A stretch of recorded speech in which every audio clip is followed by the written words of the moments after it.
Today is May the 12th, 2016. This is an official Livingston Parish Council meeting. All public notices have been posted and sent out. A regular meeting at 6 p.m. Miss Sandy, would you please call the roll to make sure we have a quorum here tonight? Mr. Garlinghouse? Here. Mr. Talbert? Here. Mr. King? Here. Mr. Harris? Here. Mr. Mack? Here. Mr. Livell? Here. Mr. Wascom? Here. Mr. Ard? Here. Mr. Ager? Here. If we would, let's all stand for an invocation. Mr. Rudy Stahl, I think Scooter's pastor, or Permanent Deacon, Immaculate Conception Catholic Church. would you give us the honor of the invocation, please? Let us pray. Heavenly Father, we thank you for the many blessings and resources you have given us here in Livingston Parish, especially the people you have given us to share it with. Those people have asked us to be good stewards of those resources. We ask that you send your Spirit upon this meeting, that we may make wise and just decisions that will benefit our people today and our children and grandchildren for years to come. We ask this through Christ our Lord. Amen. Amen. Thank you, Mr. Rudy. I'd like to ask our guest attorney today, Mr. Al Giroux, to lead us in the Pledge of Allegiance.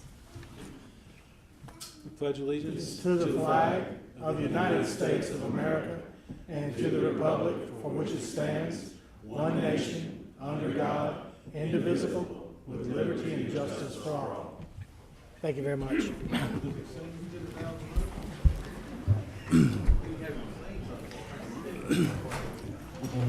Before we get started, please take just a moment and double check your cell phones to make sure that they don't go off, because we don't need any more distractions probably tonight.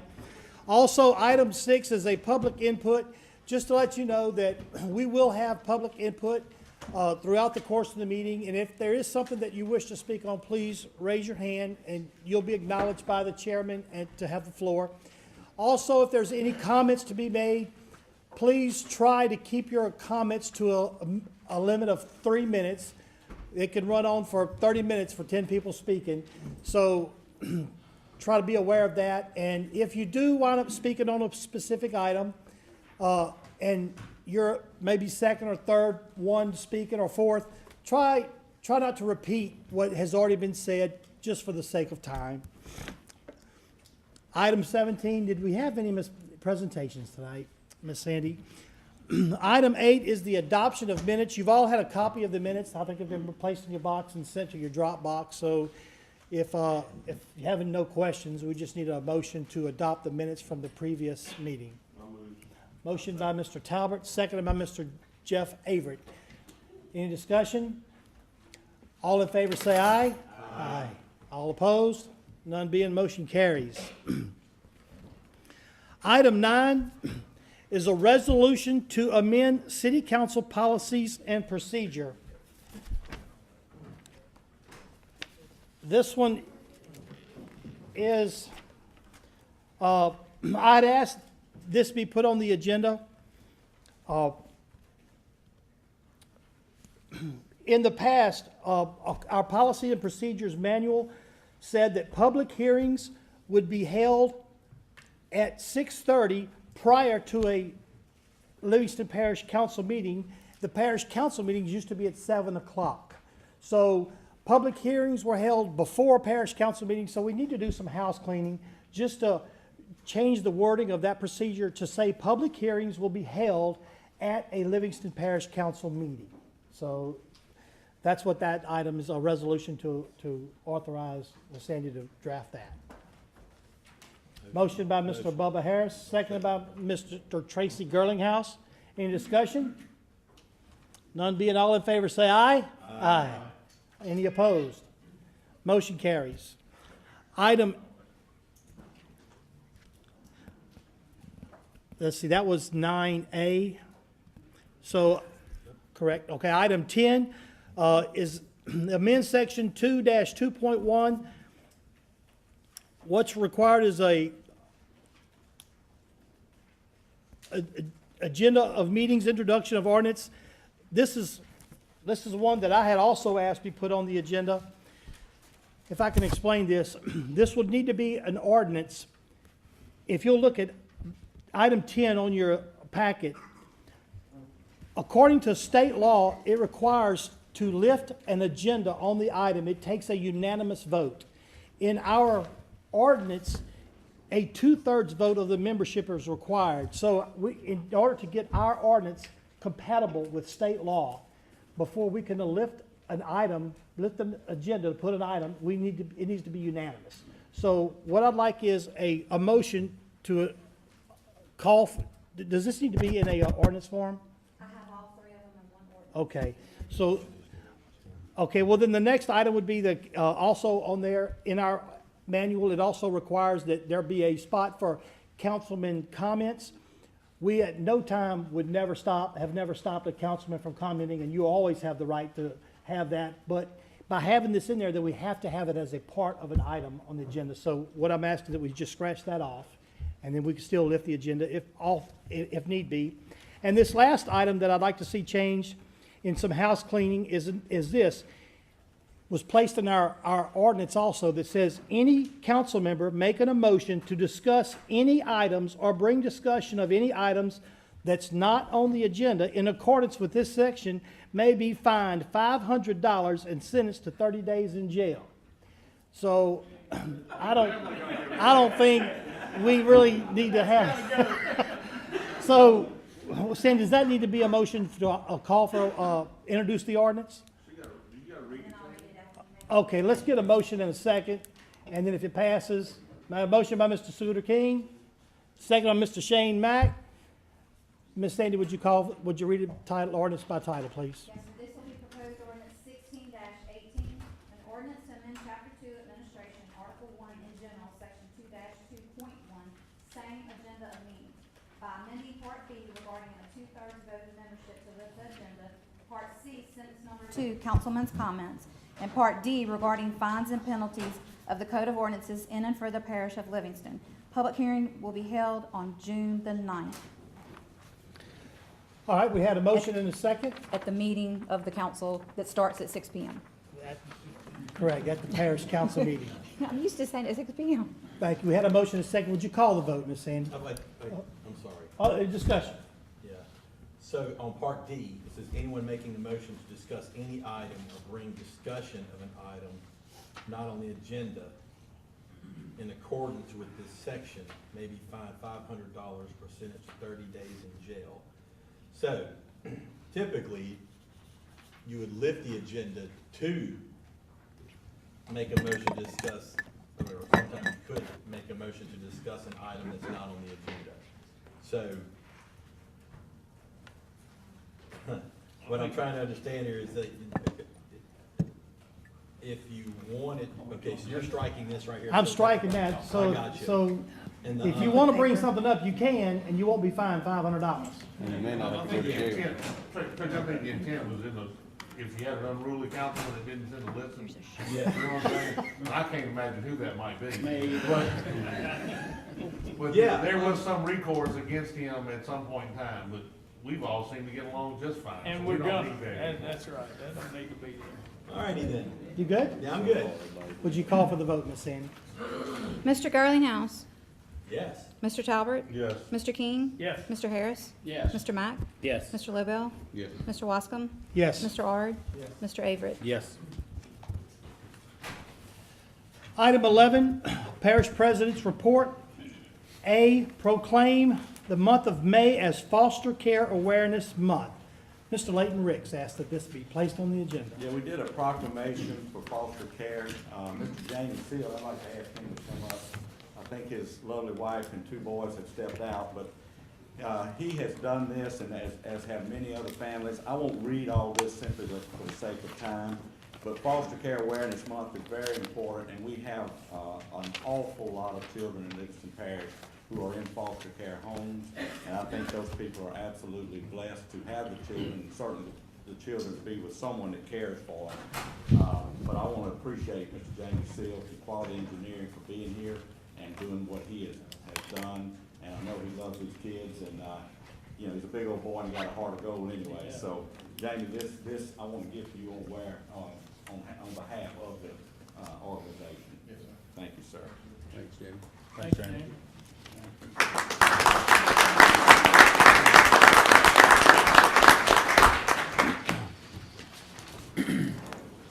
Item B, Item B, I put it in, sent the information over. I'm not asking y'all to vote on this tonight at all. I just gave you a sample of a resolution, some comments and information from the state. This is something we looked into a few months ago, the possibility of doing from an economic standpoint as well as safety at the Juban Crossing interchange there in Juban. What we have since learned is the state cost, we finally got some numbers, is somewhere around $860,000. The parish would be responsible for 10% up front of $86,000. What I do not have yet that I will have in the very near future is what approximately is the monthly cost for the lighting. And that's something that the parish would have to consider because we would have to bear You talking about the those upkeep of costs. them after? The upkeep, yeah.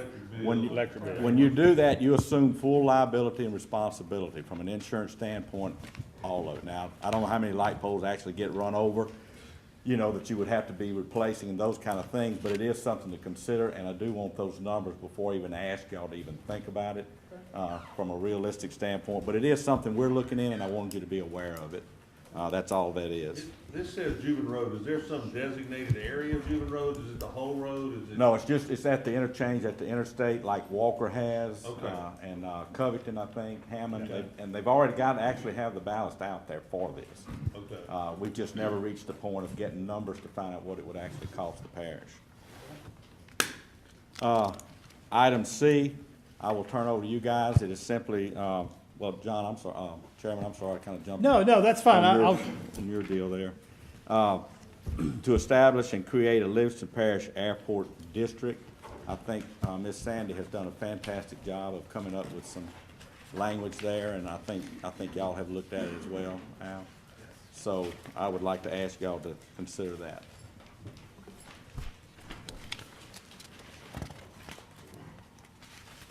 Mr. Riggs, I have a question. On Part B, the Juban lighting system, Yes. is that the resolution, and it says adopt resolution authorizing for parish president to execute an agreement with DOTD for the obligations and liabilities therein for the Juban Road lighting system? Is Yes. that, for us to assume the liability? Yes. Or to work into, okay. Yeah, we would assume it. They'll install, they'll do all the work, but we would have to assume the liability and the upkeep and all the costs, including the electrical bills. So we pay 10% of the 800-something thousand right Yes. up front. Up front. Costs us about 86. Yeah, 86,000, Yeah. and then we would be stuck with the monthly electric bill. correct, And any maintenance on that thing. from there on. And so, No. all we're really waiting on is the numbers on maintenance, and after that, then we can make the determination if that's. Yeah, and then, of course, I'll have to get with Ms. Myers on the budget end of it as well, What once we happens get if we those don't? numbers. Huh? Except, what if you Nothing. don't? If you don't, you just don't. I mean, it's been like that all this time already. But you're seeing the mall grow and develop, and you're seeing more and more traffic Sure, and you going need in and lights. out. Right. I know my wife and daughters go, I'm sure you all, you know, and. So they wouldn't put them if we didn't accept it? Yeah, they won't put them if we don't Yeah, do it. all right. Well, and But didn't- my question is, I know those get, like the ones in Walker, they get took out quite a bit. Do they really? Well, see, I haven't heard that yet, so. Yeah, they get taken out quite a bit, and I might be wrong on this, but I think that they have an agreement where they pay, but I think we pay more. I'm not sure on that, but I know they do. If you look at it, the poles are like a carbon fiber. Yeah. They're not metal, so they're really made to break if you get them there. They don't wanna. Versus causing a lot of Yes, damage. so they do get taken out, Okay, so. who's the electric provider? energy. Energy. Yeah, I know in Denham Springs, the fuel charge winds up being a pretty good bit, so, you Well, know. those are the numbers. We need all those numbers before I can even When you ask get y'all them, let's see it, man. to consider it. But I wanted to make you aware that we're looking at Okay. that. I think Thank you. whatever took them out, they'd have some liability about Well, yeah. replacing anything. Yeah. Just like taking out a mill box. If they catch them doing it, that's. Yeah, if they catch them. But Yeah, that's true they too. they don't break that easy. They usually still there. It's usually a part of a Got car. one question. Yeah. I don't know how long ago this has been, it's been quite a while, I know. At one time, they had lighting districts created in different sections of Livingston Parish, and I don't know what became of them or anything else. But, I've not heard that. That was probably 30 years ago. And I'm also going, They've been timely. and I'm also going to explore some participation from the merchants, you know, to see if they would be, but I don't want to go to them until I come to you guys with some concrete numbers either, so. So we'll slowly move on that. Have you heard anything from, Mr. Lou regarding the airport? He's here. He's right there. He's here, but, unless y'all need to talk Well- to him, we're just waiting on you guys to, No, what we'll do tonight is introduce an ordinance, but call for a public hearing for June 9th. is Well, what- this isn't an ordinance, this is a resolution. We're gonna have a public hearing and resolution tonight, John, the way this is set up. Am I right, Sam? Yeah, yeah. Yeah, if we wanna speak on it tonight, tonight's the night to speak on it, we can adopt a resolution. all you're doing is adopting a resolution tonight. Where's Lou at? Oh, he's And hiding. he's aware of the changes that we made Okay. to the resolution. Well, is it still set up with 4 council members appointing? 4 council board members, members? parish president, and then the sitting It's senator. set up, it basically says that if you go to D, if you go to the Board of Commissioners, item I, 4 members of the Livingston Parish Council or their designee. D2 will be 1 member of the Livingston Parish delegation from the Louisiana State Senate or their designee. 1 member of the Livingston Parish delegation from Louisiana House of Representatives or their designee. And the Livingston Parish president or 1 member being his designee. So the makeup is that the state representative that the airport falls in that, you know, in that area would have, he could serve or have a designee serve. Same thing with the senator, same thing with the parish president, and the council could either appoint a councilman, up to 4 councilmen, or any mix of a councilman or a designee. And who's the current council, representative for that district? Do you know? It's Jeff Avery, isn't it? Right. Jeff's the councilman. No, I meant representative. I think it's Clay It's Chetnut. Clay. The line stops right, I At believe, the right interstate. west of this particular area. I think the interstate's the line, isn't it? That's the northbound. Well, I would have to check and see, but I don't think this is Rogers, or Mr. Pope. And, It would be, I'm under the almost current, certain I think it's Clay Shakespeare. under the current setup, as it stood today, Representative Sexton would have an appointment or he could serve. Okay. Senator Erdy could have an appointment or he Or could serve. Okay. and I support it like this, Mr. Chairman, simply for the fact that you guys, we don't know what infrastructure may come about somewhere down the road. You always want it to, at some point, at least be able to come back to parish government for the final say. If there's a dispute or if there's any issues that come up or anything that the parish would be responsible for it. Well, I know Lou and the other have worked really hard for this airport Yeah. district. It's gonna be a great thing for Livingston Parish. So I guess what's in order is a motion to adopt a resolution to create the Livingston Parish Airport District. We gotta have a public hearing on it. All right? I hereby declare a public hearing open. Anyone wishing to speak for or against the resolution to create the Livingston Parish Airport District, please say so now. Motion to close the public hearing I move. by Mr. Talbot, seconded by Mr. Girlinghouse. Any discussion? All in favor say aye. Aye. Any opposed? None being, motion carries.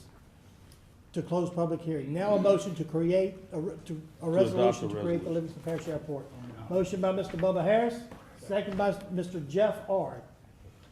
Any discussion? None being, Ms. Cindy, would you call the vote, please? Mr. Garlinghouse? Yes. Mr. Talbot? Yes. Mr. King? Yes. Mr. Harris? Yes. Mr. Mack? Yes. Mr. Lavelle? Yes. Mr. Wascom? Yes. Mr. Ard? Yes. Mr. Avery? Yes.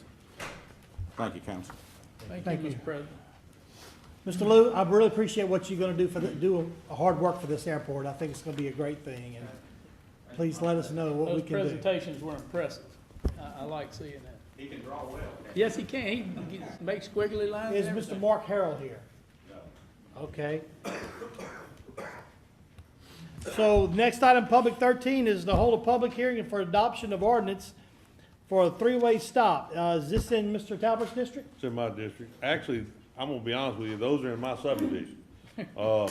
I live on Marion, but Ashley is, 2 streets down, from me.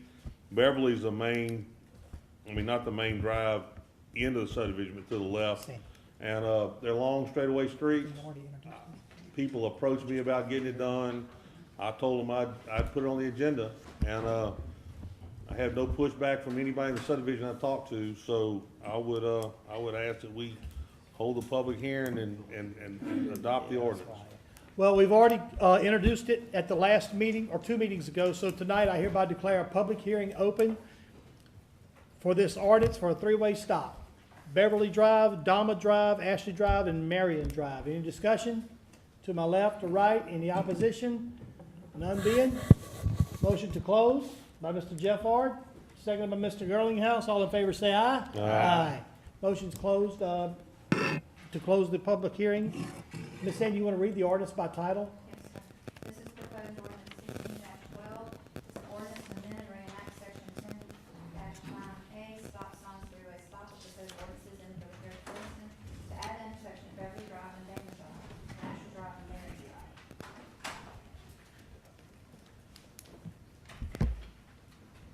Motion to adopt the ordinance. Mr. Gary Talbot makes the motion, I'll move. seconded by Mr. Bubba Harris. Any discussion? Call for the vote, Ms. Sandy. Mr. Girlinghouse? Yes. Mr. Talbot? Yes. Mr. King? Yes. Mr. Harris? Yes. Mr. Matt? Yes. Mr. Lovell? Yes. Mr. Watson? Yes. Mr. R? Yes. Mr. Bailey? Yes. Item 14, Planning Commission recommendations. Mr. Sam DiGirolamo, Planning Director. Thank you, Mr. Chairman. First on our agenda is Gregory Meir, a waiver, number of lots on the servitude.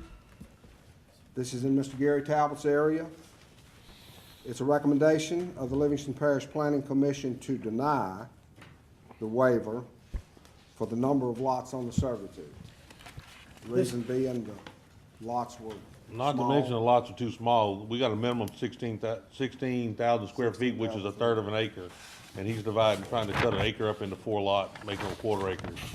I think it's an effort to go around the mobile home park ordinance. That's basically what it amounts to, so they rejected. I've got a question. And you can explain to me, Sam, if planning denied it and no councilman requested it be put back on it, why does it come anyway? Is that just the way the rules are set Gary, up?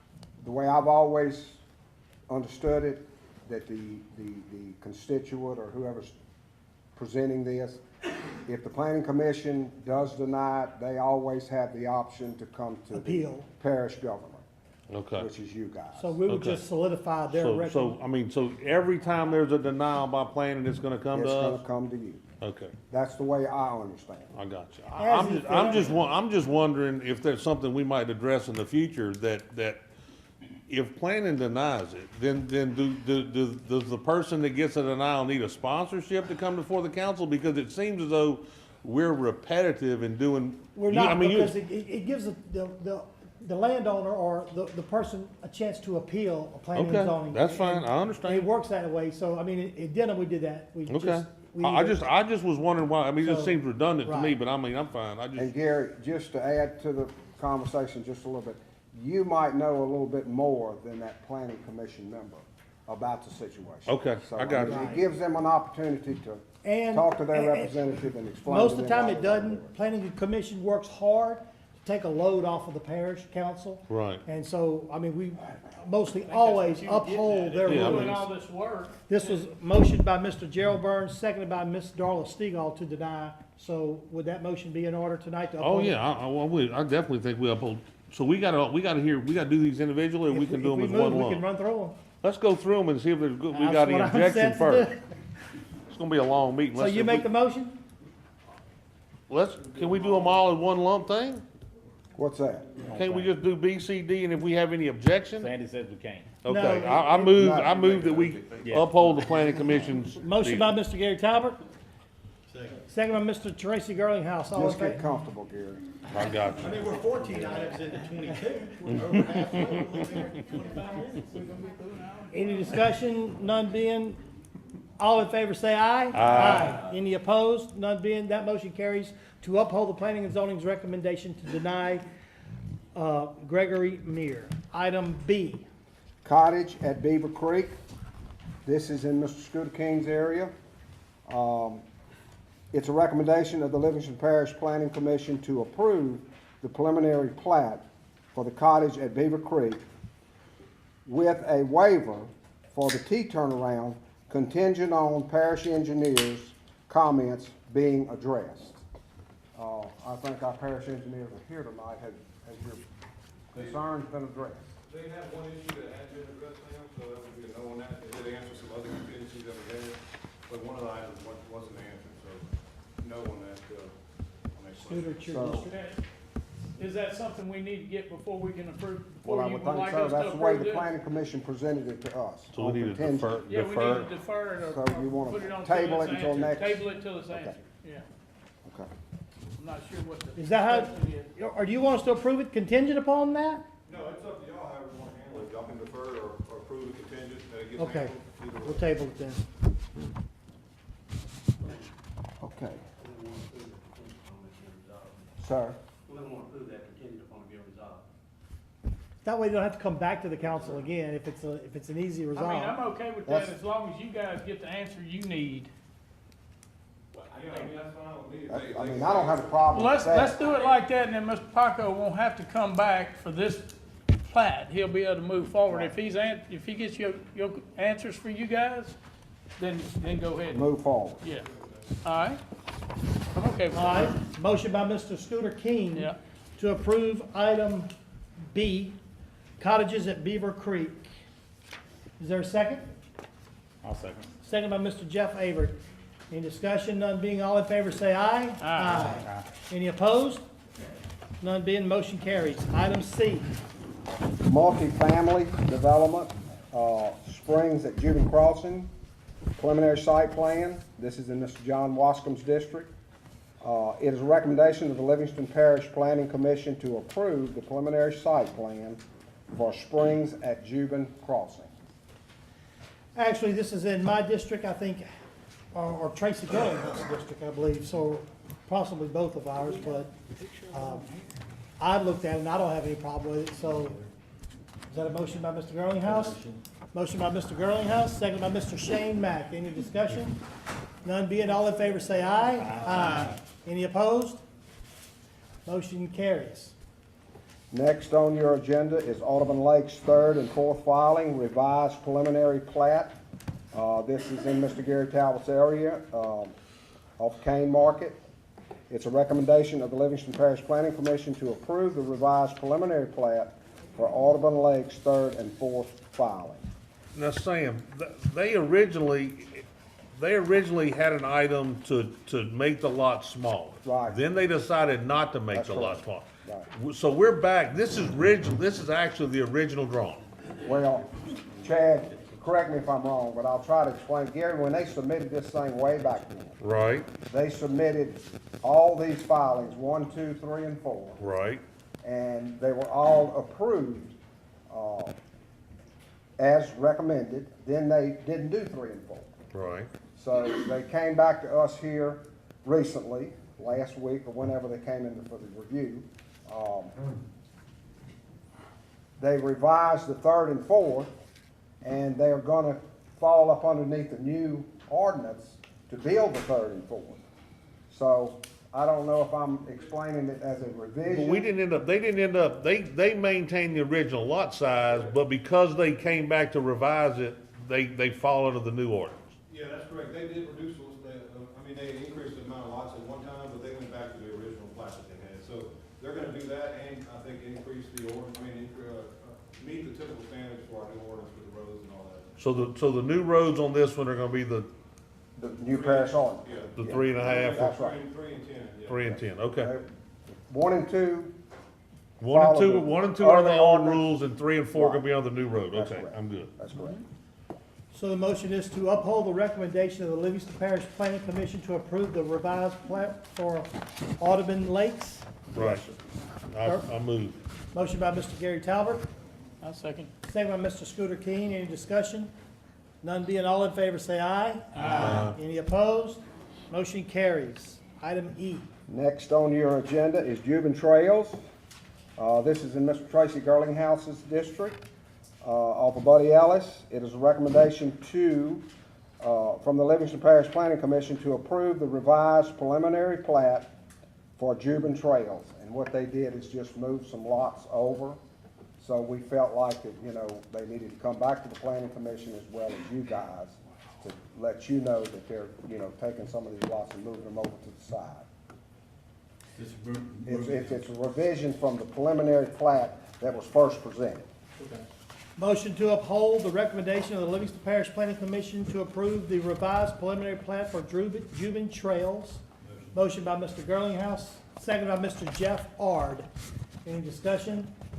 All in favor say aye. Aye. Any opposed? None being, motion carries. Item F. Okay, this also is a waiver for Ms. Susan Harris. This is also in Mr. Gary Talbot's district. As Mr. Gary, attended the meeting and heard the concerns.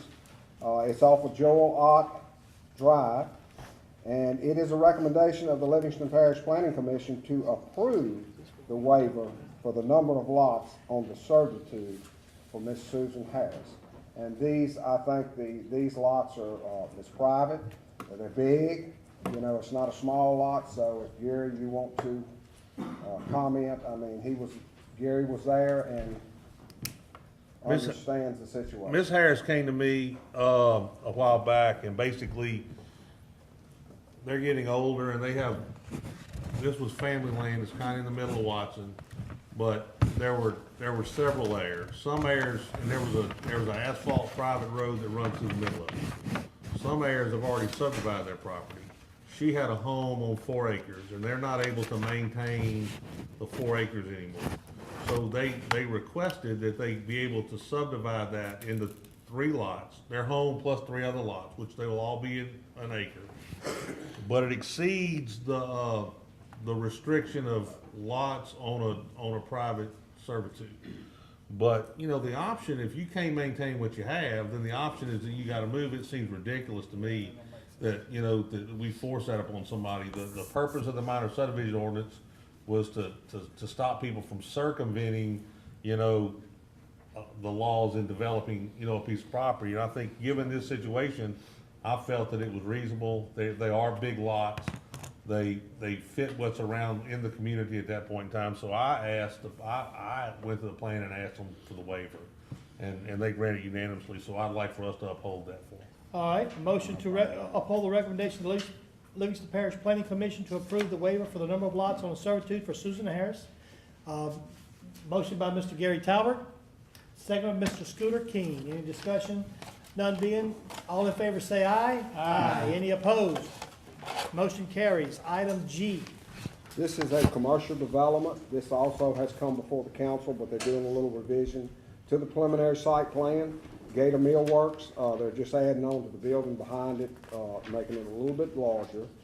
It is a recommendation of the Livingston Parish Planning Commission to approve the revised site plan for Gator Mill Works. This again passed unanimous. Motion by Kathy Long, seconded by Jerry Gasclock at the Livingston Parish Planning Commission. Want to make a motion? Yes. Motion by Mr. Tracy Girlinghouse, second by Mr. Jeff Avert. Any discussion? None being, all in favor say aye. Aye. Any opposed? None. Motion carries. Mr. Sam, thank you very much. Thank you. Thank you, Mr. Sam. Did a great job, by the way, getting these parish planning to us in time. Yeah. Item 15. We did too. Item 15, accept Jubilee Crossing Boulevard into the parish maintenance system. Sam, are you going to speak about that one? Yes, sir. Or, okay, I'll just okay. ask for your approval. This is, as everybody knows, Jubilee Crossing Boulevard. Our review team, Fort Nablata, as this road was being built, we knew that it was going to be a parish-maintained road at one time. So we had our typical inspections done periodically throughout the project. So now it's time to move forward and ask you guys to accept Juban Road Crossing Boulevard into our parish maintenance system. You know, I had spoken with Mr. Batto regarding this, and this Right. is going to complete the Cook Road extension, That's correct. if I'm not mistaken, from Pete's Highway to Jubin Road. That's right. There has been a lot of work and a lot of money from the state and federal money to make this happen. Approximately $20 million is what project's gonna wind up being worth. And we're gonna use this portion, I believe, as our match, if I'm not mistaken, to a tune that's gonna cost the parish about $300,000, and we're getting a $20 million project from Cook Road to Pete's Highway, Cook Road from Jubin Road to Pete's Highway. This is a slam dunk, and I think a major step forward for economic growth between Denham and Jubin Road and for this parish. I'm excited about this. Well spoken. I mean, that's exactly what we're doing.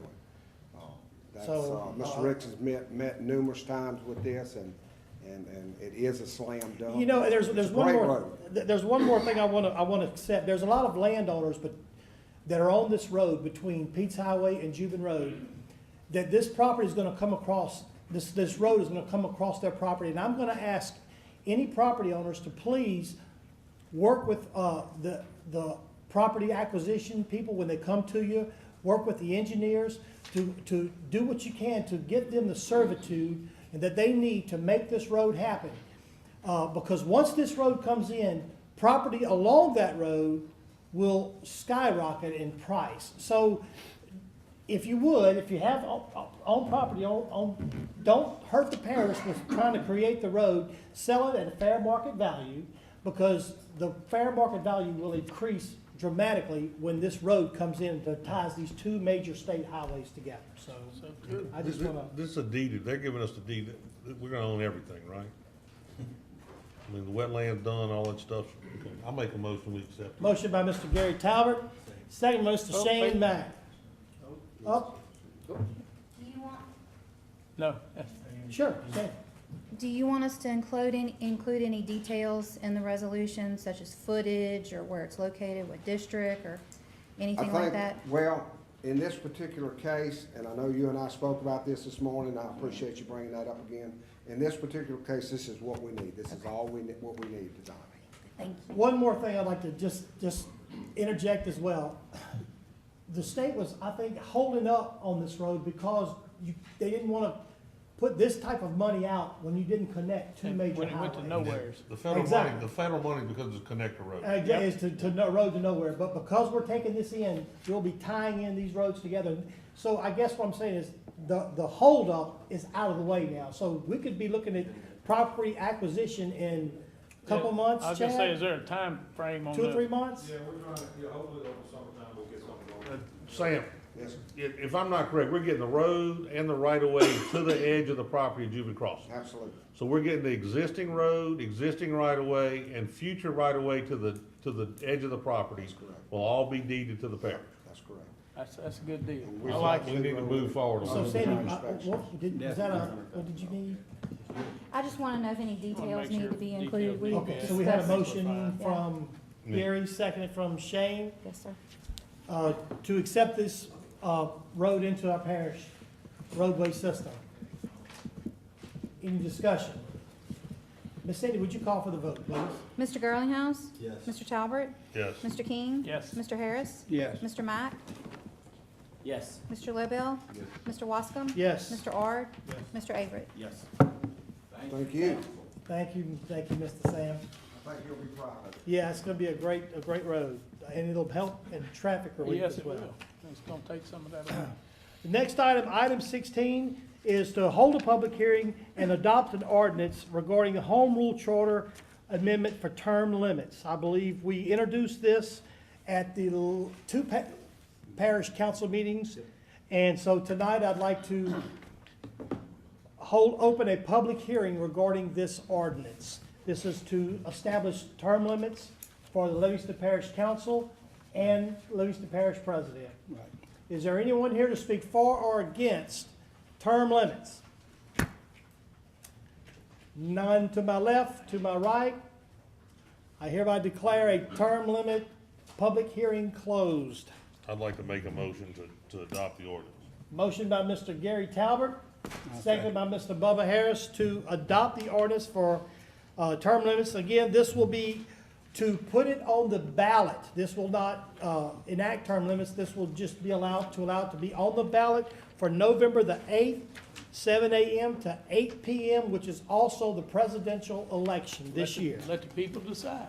We will let the people of this parish decide whether they want term limits.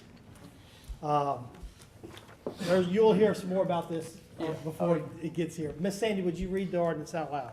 This is proposed ordinance 16-13, an ordinance ordering and calling a special election to be held in the parish of Livingston, State of Louisiana, on November 8, 2016, to authorize the amendment of certain articles of the Home Rule Charter for the parish of Livingston, State of Louisiana, making application to the State Bond Commission, and providing for other matters in connection therewith.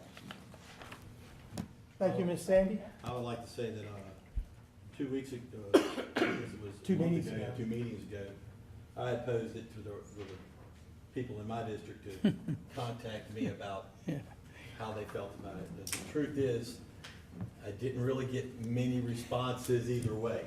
So Yeah. I can tell you that certain parts of me are against term limits. But I also think the people should be able to decide. I'm with you right Having there. I said think, that, though, yeah. I think the people already decide when they don't reelect you. So to say that out loud, to say it like that, makes it sound like they don't have a choice anyway. Having said that, I am inclined to let it go before the people, let them go for a vote, so. We had a motion, I believe, and a second. yeah. Any discussion, any more discussion? None being? Ms. Sandy, would you call for the vote, please? Mr. Garlinghouse? Yes. Mr. Talbert? Yes. Mr. King? Yes. Mr. Harris? Yes. Mr. Mack? Yes. Mr. Lobel? Mr. Wascom? Yes. Mr. Ard? Yes. Mr. Averett? Yes. I would like to say one thing as well, echo what Mr. Girlinghouse said. This is one of those things where when government takes this step, there's no going back. So You're right. just take that into consideration. Once you adopt the term limits, there is no going back. If you really want them, vote for it. If you don't, Item 19 is a, no, I'm sorry, 18. 17. 17. oh, let's just skip way ahead. I'm It'll be sorry, okay. y'all, I just, item 17 is a correction of board appointments, reappointments in regard to term expiration dates for the Fire Protection District 5. Mr. Bubba Harris is the one that had really spearheaded this, done a lot of work. Him and Miss Sandy had worked really hard. We had some board members for District 5 that we couldn't determine when their terms expired. They were not staggered like they were supposed to be. The wrong fire chief was listed on the as the record and the wrong assistant chief. So they've done a lot of hard work to put this stuff together. Thank you, Mr. Harris, You're welcome. for your hard work. And am I leaving something out here? I think that's about it. Okay, so you have it in your packet as item 17. Tony Sibley, Kurt, Mike Zell, Wesley Sorensen, Susan Mack, and Woody Cottrell. Their terms are listed as listed on the thing. And let's see. The current fire chief is Joe Krasowski. Joe's here tonight in the meeting. So is there a motion to accept this new, or really the correct term expiration for the fire district? Motion by Mr. Bubba Harris, second by Mr. Shane Mack from the east side. Any discussion? None being, call for the vote, Ms. Sandy. Mr. Garlinghouse? Yes. Mr. Talbert? Yes. Mr. King? Yes. Mr. Harris? Yes. Mr. Mack? Yes. Mr. Lobel? Mr. Wascom? Yes. Mr. Ard? Yes. Mr. Averett? Yes. Item 18, to hold a public hearing and consider an adoption for Livingston Parish 16-14, rescind and reenact section 9-111 for mining of sand and gravel or gravel for commercial purposes. We introduced this ordinance 2 council meetings ago, approximately a month ago. So to do that, we had to advertise that we'll have call for a public hearing. So for right now, I would like to declare a public hearing open regarding mining of sand and gravel for this new ordinance for commercial purposes. Anyone here to speak for or against mining of sand and gravel? If you would, please come to the microphone. Tell us your name, where you're from, preferably where you live, and again, try to keep your comments within a certain time limit, and Sure. welcome to the Parish Council. Thank you. Mark Olson, I live at 9745 Meadow Lane, District 2, Helpers. Thank you. I'm asking you to vote against this new ordinance. I'd like to kind of compare and contrast it. There's been a lot of changes that have taken place, so if I'm wrong on some of my information, I'm asking you to please correct it, so that we have. But if you take a look at the old ordinance, or I'm gonna call it the old and the new ordinance That's that's in right now. The old ordinance, there was a 125-foot setback. The way I understood it is my property line, you go 125 foot in, then the berm starts. So if the berm was 25 at the base, 12 feet high, then you would have 100 foot of area between your property line that was open. Under the new ordinance, it's a 50-foot setback, and depending on where your house is located, that berm can come up to 20 feet to your property line. Again, that's Mark, is that right? Yes. Okay, go ahead, I'm sorry. Okay, that is, okay, on the no, that's a loss to the property owners as far as the wind column or no wind for the southern aggregate side or the sand and gravel side. The berm was 12 foot, and that was originally done, that was arbitrated through all parties. 12-foot berm was gonna run almost the entire length of the subdivision, and that was an okay thing. Now all of a sudden it's not. It's going down to an 8-foot, which again is a win in their column and a loss in ours. And again, it was, and all depending on, before it was gonna run the entire length, now it's all depending on where your house is located, how far it's coming up, and there's some things depending on whether or not there's gonna be a berm that runs along there. The hours of operations have changed, are looking to change. It went from 5 in the morning to 6 at night. That was a 13-hour day. Now it's starting at 2:30 in the morning, which is a big win for them. It's a loss for us. 2:30 in the morning to be loading gravel trucks, lights on, backup alarms. I just don't see how that's good for all of the residents. I mean, this thing is completely encircled by residents.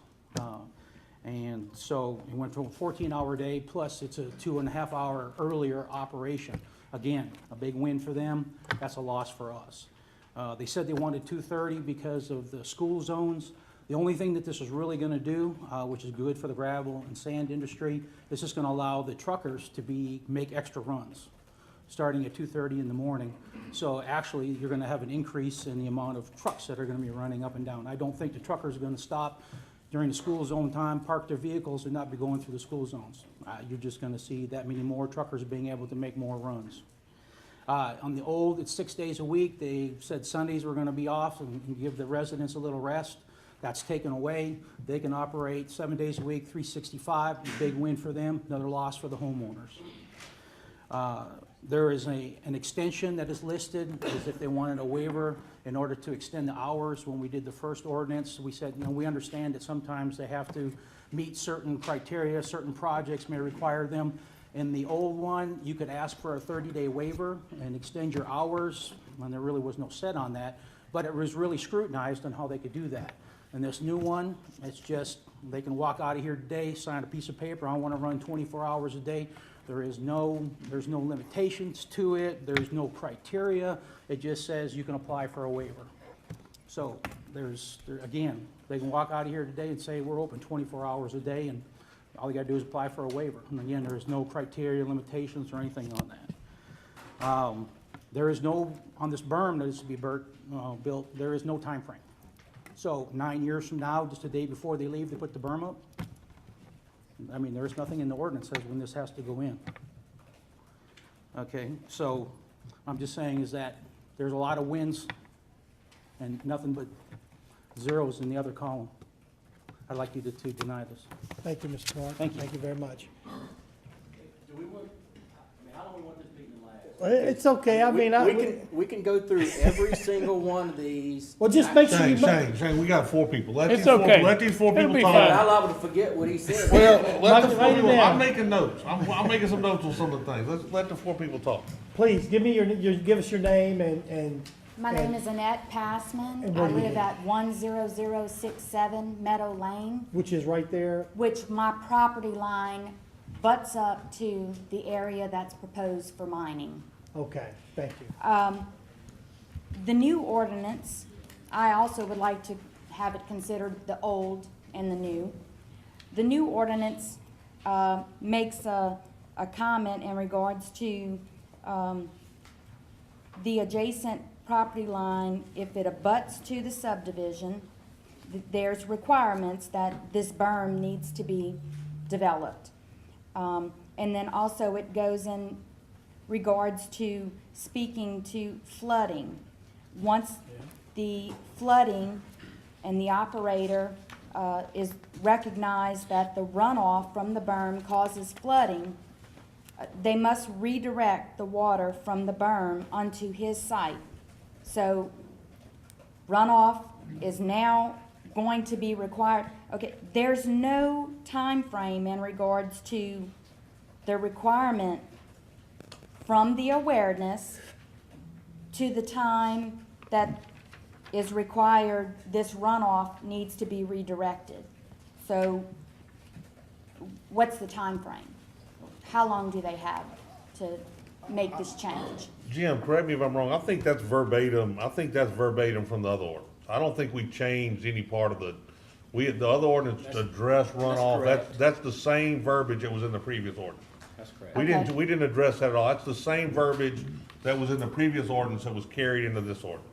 So we didn't change the ordinance any on that Okay, particular item. I understand that. I'm going through some of my concerns I that, got and you. I'm Okay, I'm trying sorry, not I to just- repeat what I got Sure, you. was sure. That's about it. iterated I by like Mr. your- Mark, okay? Again, my property line butts up to where these trucks are gonna be loading. How is it gonna benefit me for the trucks to start at 2:30 in the morning? They're going from 2:30 in the morning to 4:30 in the afternoon. I have a high school student. I have been home with my high school student for the past month and a half because of medical problems. I have been bringing him to school in the morning and picking him up. Today, I dropped him off at 6:45 this morning. There were trucks passing through the school zone. I picked him up at 2:30 this afternoon. There were trucks passing through the high school zone. The high school begins at 7:10 in the morning, Monday through Friday. Their dismissal is at 2:30. The elementary, which is North Live Oak, which is an elementary that's on Outback Road, their hours are from 8:30 in the morning to 3:30 in the afternoon. So the change of hours is not going to affect or help the hours of operation for the high school or the elementary. I would like to ask the council in regards to these trucks up and down the highway. We have Highway 1019. We're in Oak Hills. This property that's next to us where they're planning on developing this gravel mine, there is 4 road that comes from 16 to 1019. I would like to request that during the hours that the North Live Oak and the high school, Live Oak High School, have their entrance and dismissal times, that these trucks bypass Highway 16 and use 1019 for their trucking and their to and from this gravel pit if it's passed. Because that would be a safety reason and more acceptable for the residents to not have to endure these trucks during these hours that we're bringing our kids to school and picking them up. More of a safety reason that I think it would benefit us greatly.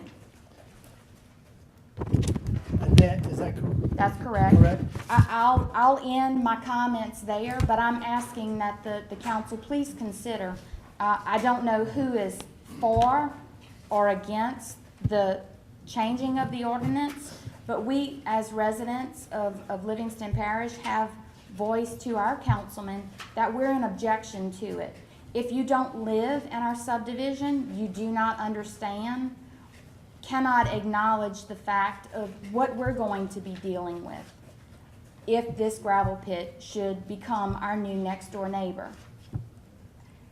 I would ask that you all please consider what the residents are speaking upon and deny this request. Thank you, Ms. Sedano.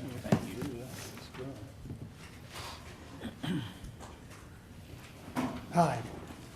How you doing? Your name and address, please. My name is Ray Alvarado, and I live at Pin Oak Court in Oak Hill subdivision.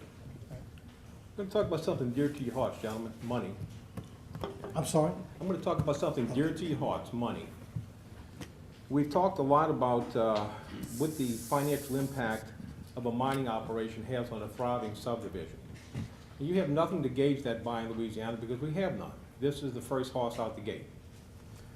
So I've done personal research on this throughout the country to find out what impacts a mining operation like this is going to have on a subdivision such as Oak Hills. The projection that I have had on every report that I have looked at, with no exception to the rule, is as close as this subdivision is to that mining operation is a 30% loss in property values. Okay? Now, I did some work today. I talked to the assessor's office to try to get some average of what we're talking about on revenue loss to the parish. I did a conservative figure of averaging out our homes at $200,000. It's going to be more than that because according to the assessor, they're reevaluating the homes this year, they're reassessing them, and the assessment we should average out at $203,000. So I'm being conservative on my numbers. We have 240 homes in our subdivision alone. If you multiply that out, you've got a $48 million worth of assessment sitting on those homes. We have a $75,000 homestead exemption. You pull that number out of that total assessment, you're left with, before taxes, of the balance of the homestead exemption comes up to $1,800,000. So out of the original 48, you've got $47,820,000 to work with. This is where the money's going to come into your pockets here. Right? The assessment based off of last year, which is going to change this year, is 1.2272. That's what the assessed value is at.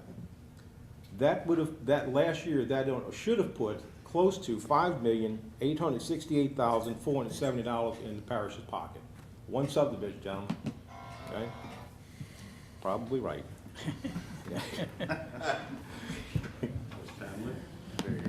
You're looking at a potential loss of 30% of that revenue.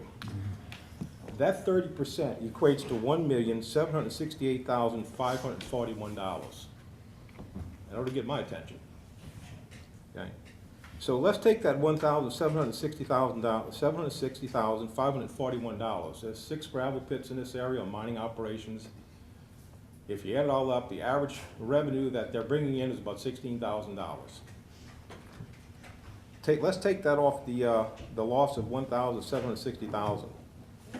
You're going to run in a red $1,744,541. What's your plan B for making up that loss?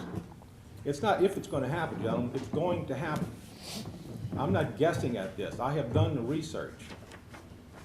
If you don't think it's going to happen, it would be prudent on your part to do some research of your own. Every place that I have done throughout this country, and I've got at least 5 or 6 different researches, not in one state, all of them, with no exception, have a 30% loss in their property values when a mining operation goes up next door to the properties. We're just talking about one subdivision. The average impact is a 3-mile radius. Do the numbers. How many houses we're talking about? I'm just giving you my subdivision. You could triple that or more. Where in the world are you going to where are you going to make the difference at? 16 grand is not going to help you. Okay, let's talk numbers. He wants to talk. Let's talk numbers. I'm hoping that's hitting home to you guys. That's a tremendous deficit. What do you know, you need that to operate this parish. Where's the money gonna come from? I just took it out your pocket. Unless you got a magic lamp to rub and get the money, you got a problem coming down the road. Yeah. So, there's not much more that I could put on that. I wanted to put some numbers to the talk. So you weren't so much concerned with the ordinance as you don't want the gravel pit?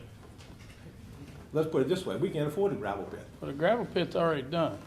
We're voting on an ordinance to control the gravel pit. Right, well, if you control it, because I'm just telling you right here, or the ordinance or whatever. I think the gravel pit was approved by the previous council. It wouldn't be prudent for it to be there. Maybe you haven't looked at the numbers on it. In addition to everything else we're talking about. Oh, yes, sir, I understand. Yeah, it's making sense, You yeah. got one heck of a loss coming your way. Now, how y'all gonna deal with it, I don't know. But I'm just putting numbers out there. The decision is yours to make. Bear in mind, also you're setting precedents in the state. Since there's no other operation like this adjacent to a subdivision, you're opening up the door and letting the cattle out. This is the first one. People in the mining industry coming behind him, they're gonna use this to lean on to open up other ones next to subdivisions. Keep that, consider that when y'all making your decision. Thank you, Mr. Ryan. Appreciate it, thanks. I'm sure most of us know who you are, but would you please repeat your name and where you Hi, gentlemen. I'm Jim Norrie. I'm in District 2. I live in 9900 Oak Hills. Thank y'all for the time to speak. And we know why I'm here. I helped draft the original ordinance. We spent months working on that. It wasn't something that was done in a vacuum. I met with Mr. Black and with Mr. Abood and with Mr. West on several occasions. They didn't get everything that they wanted. The subdivision and the people didn't get everything that they wanted either. But it was something at the time that they said, yes, we can live with this, we can work with this, we'll abide by it. I guess now, for some reason, their minds have changed. The hours of operation, guys, kids need sleep, parents need sleep. Starting at 2:30 a.m., the trucks will be lining up before 2:30 a.m. The lights will be coming on before 2:30 a.m. at the site. The noise, the getting up and the going like that. Now, as you say, it's for safety reasons. I think it's a little bit simpler than that. Money. It boils down to money. If you start at 2:30, the truckers will be able to make more loads per day. They'll be on the road more. It won't decrease the traffic, it'll increase it. Instead of making 2 trips, they'll make 3. Instead of making 1 trip, they'll make 2. On like that. So it's about money. And where is that money going? It's not going to the parish, as Ray has indicated. Trucks need fuel. More trips, more fuel. I won't mention any names, but there are some people that have a fuel service. Right there. I know what it is. I got you. I understand perfectly. Also, some people may be part owners or were part owners of the truck stops that are nearest there, so they will make money from there too. Now, I understand that Mr. Talbot's in a kind of a tight situation there, so he's probably going to vote against it. Which makes me wonder, why are you other people voting for it? You know, it's not in your district. Gravel pits are all predominantly in District 2. You know, that makes me wonder why. Why is that? I'm in District 3 also. Yeah, well, there's only 6, according to the school board's record, there's only 6 gravel pits on there, on the state, and in the parish, and I think 5 of them are in District 2. There's one that may be outside. Now, I'm not talking about dirt pits, that's different. Now, the original ordinance grandfathered in all the existing pits. This ordinance doesn't apply to them. Now, if a new commercial dirt pit or a new gravel pit comes up and moves right next to a subdivision, that's when this ordinance kicks in. That's when that's what the teeth are about, protecting existing subdivisions. Nowhere in the state has a gravel pit came in next to a subdivision like this. Nowhere. This is the first time this has ever happened. There have been gravel pits that have been in operation and closed and left, and then the subdivisions built on top of them. Tranquility Lakes is an example of one. We want to talk about some of their issues. That's another issue. Mr. Black, nice gentleman, but he works for the gravel company, guys. Remember that. It's his job to find and buy and sell and operate gravel mining. That's his job. Now, he lives about as far away from a gravel pit as you can get, unless he's moved about a year or so ago. He lives in Ascension Parish. He's not even over here.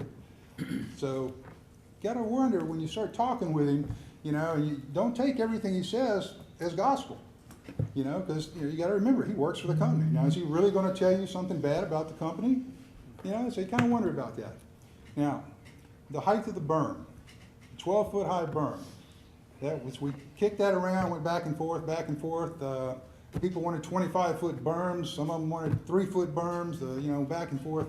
It came up with 12, because that would catch a lot of the dust as they come out of the things. It would also help deflect some of the noise up and away. That was the point of the berm being there.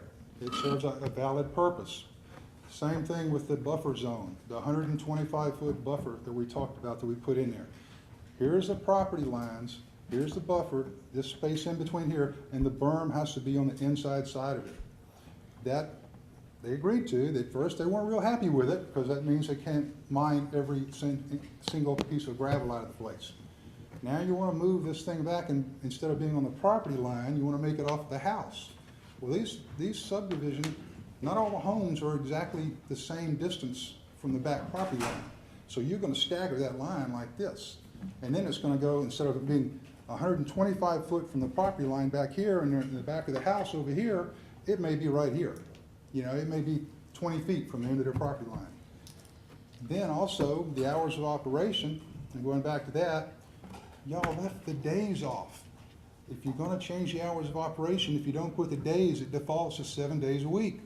So all of a sudden, instead of working 6 days a week, now they can work 7 days a week. Same thing with the waiver that y'all put in there. We had put in there a waiver where you can give 30 days waiver for an issue.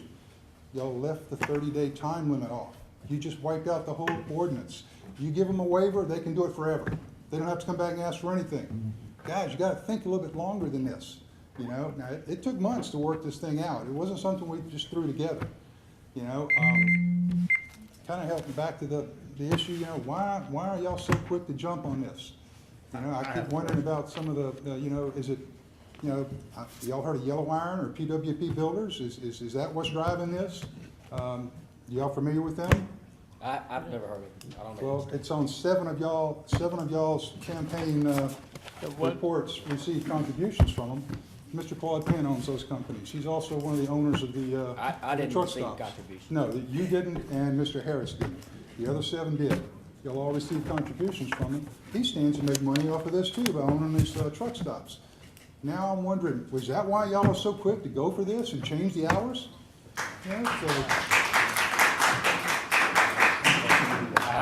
Well, Okay, yeah, good, thank you, Mr. Dorian, I Thank you, Jim. appreciate your, Well, you know, the Moving truck, forward, look, I want to address a couple issues. The Yeah, truck for- stops, the truck stops are owned by a company called Jacobs Entertainment, out of, shoot, I don't know what, out of, Boulder, Colorado. And they're not owned by Claude Penn. And one of them used to be, but the other one never has been. It's kind of relevant in And, there. you know, I deliver fuel to those truck stops, I don't sell them fuel. I mean, I don't know how to make that any clearer. But, you know, to imply that my interest in changing the hours of operations to burn more fuel, Mr. Black's gonna deliver however many yards of gravel a day, whether a truck does it in 3 loads or whether, you know, 50% more trucks do it in 2 loads. I mean, the same amount of gravel is gonna be delivered. All I'm telling you is if you shrink the hours of operation, you know, and you create more trucks on the road, you're gonna create traffic. But for the most part, I mean, I support People Oak Hills, and I am gonna vote against it. And we're gonna talk about a couple things that I think need to be addressed. But to imply that my interest in this is to make money is kind of underhanded. So You don't need no money. I just wanted to make that comment. Yeah. Mr. Jeff Avon. My question is to Mr. Black and also to Mr. Norred.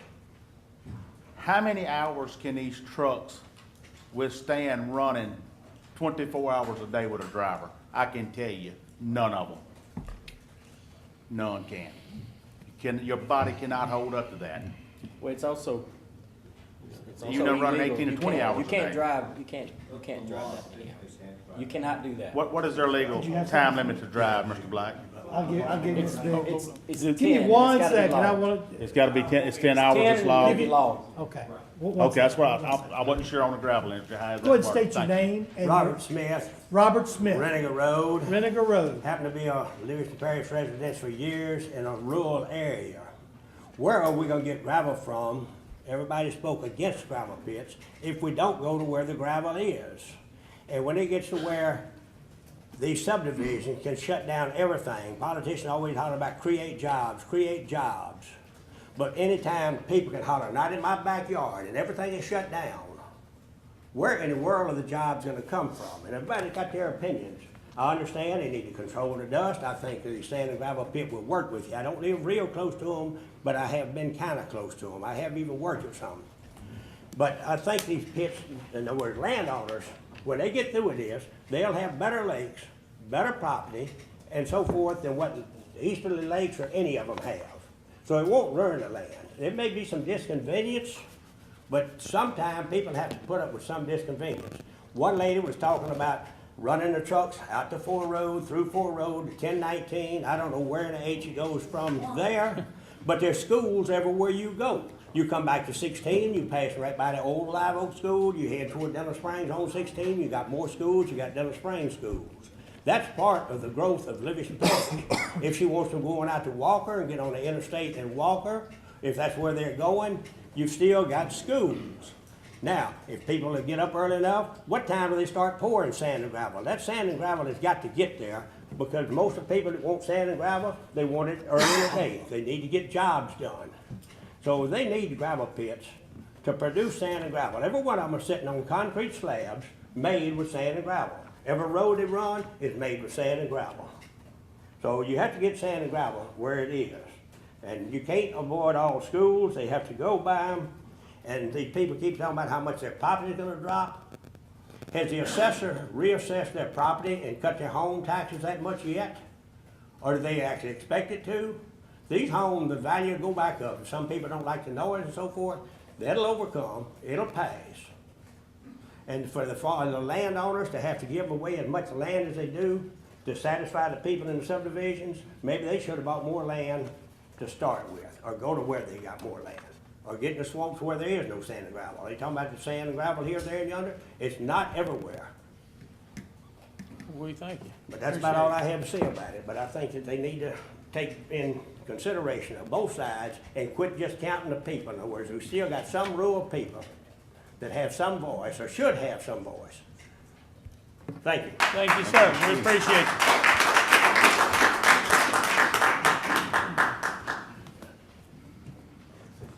Sure. You wanna wait for this? Go ahead, give me your name and. Gloria Stoliker, I've met you before. You was here during the ordinance committee whenever we was discussing the ordinance, I believe.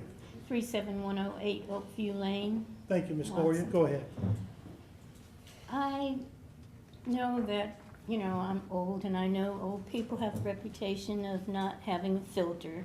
I've even heard it on the news lately. Even the Queen, you know, spoke out of turn. Well, say what you want for 3 minutes. But anyway, what I would like to say is, you know, I like to use scriptures, and the Bible says that the Lord is in heaven and he views the activities of those things that are happening on the earth. So everything that's going on, that God sees it, he knows it. If we are wrong on any decisions we make in this life, we're going to have to give an account before God in the day of judgment. And I love you people. I love souls. I want to see everybody stand before God and be justified. But if anything is going on that we hear in politics about the backroom deals and the under-the-table deals and all the political contributions that make people make decisions in a certain way, I'm not saying you people are guilty of that because I don't know. I have nothing to prove. But if any of that should be the case, all these politicians that are going to have to stand before God thinking they've gained something in this life, their cost and the day of judgment is going to be so severe that they're going to wish 1,000,000 times that they had never taken the course that they did. And I just pray that God will speak to each and every heart, that you know that when you stand before God, that your conscience is going to be clear, some of the faces that I've seen, I can see that there's total disregard for the concerns of the subdivision. Not all of you, but there's a few that faces you can read as clear as anything. But anyway, I hope and pray that you will ask God to show you what's the right course to take. If you have any fear of God, you know you're going to stand before Him and give an account. So please take that into consideration, and I appreciate your time. Thank you. Thank you, ma'am. Appreciate that. Can we talk about oh, go ahead, I'm sorry. Let Tracy, he's been trying to. Mr. Tracy Girlinghouse. Miss Gloria? Gloria. I agree with you 100%. So, I do, one day we will all have to stand before the Lord and give accountability for our actions. So, and so to that end, I want to say this. About 9 years ago, I lived down on Cassie Drive at the end. Now, that's a quasi neighborhood, I guess you could call it, but my property was on the berm, right there. I mean, you walked out my front door and you went probably 30 feet and it was right there. And I can tell you, it wasn't that bad. It really wasn't. Now, you can sit here and say that, you know, we don't have experience, but I have experience. I lived on top of the gravel pit. Southern Aggregates was about as good a neighbor as you could get. If we needed something, they came over and they helped us. They were always polite. The truck drivers, they made sure that they weren't loud. They didn't honk their horns or stuff like that. They drove slow through our neighborhood. Now, I guess if you want to define neighborhood, I don't know if y'all know where Cassie Drive is, but you drive down Cassie Drive and there's houses. There's smack through, you know, a residential section. I don't know if it was the back entrance, what it's considered. I don't know. Was that the main entrance? Okay, so we lived, you know where I live, right there. I mean, it was, you walk out my front door and it was from here probably to the back of this room. And honestly, I mean, it was a little dusty at times, but it wasn't bad. Now I know that might be a bitter pill to swallow, but God is my witness, it was not that bad. And to go over there and look now, I got divorced.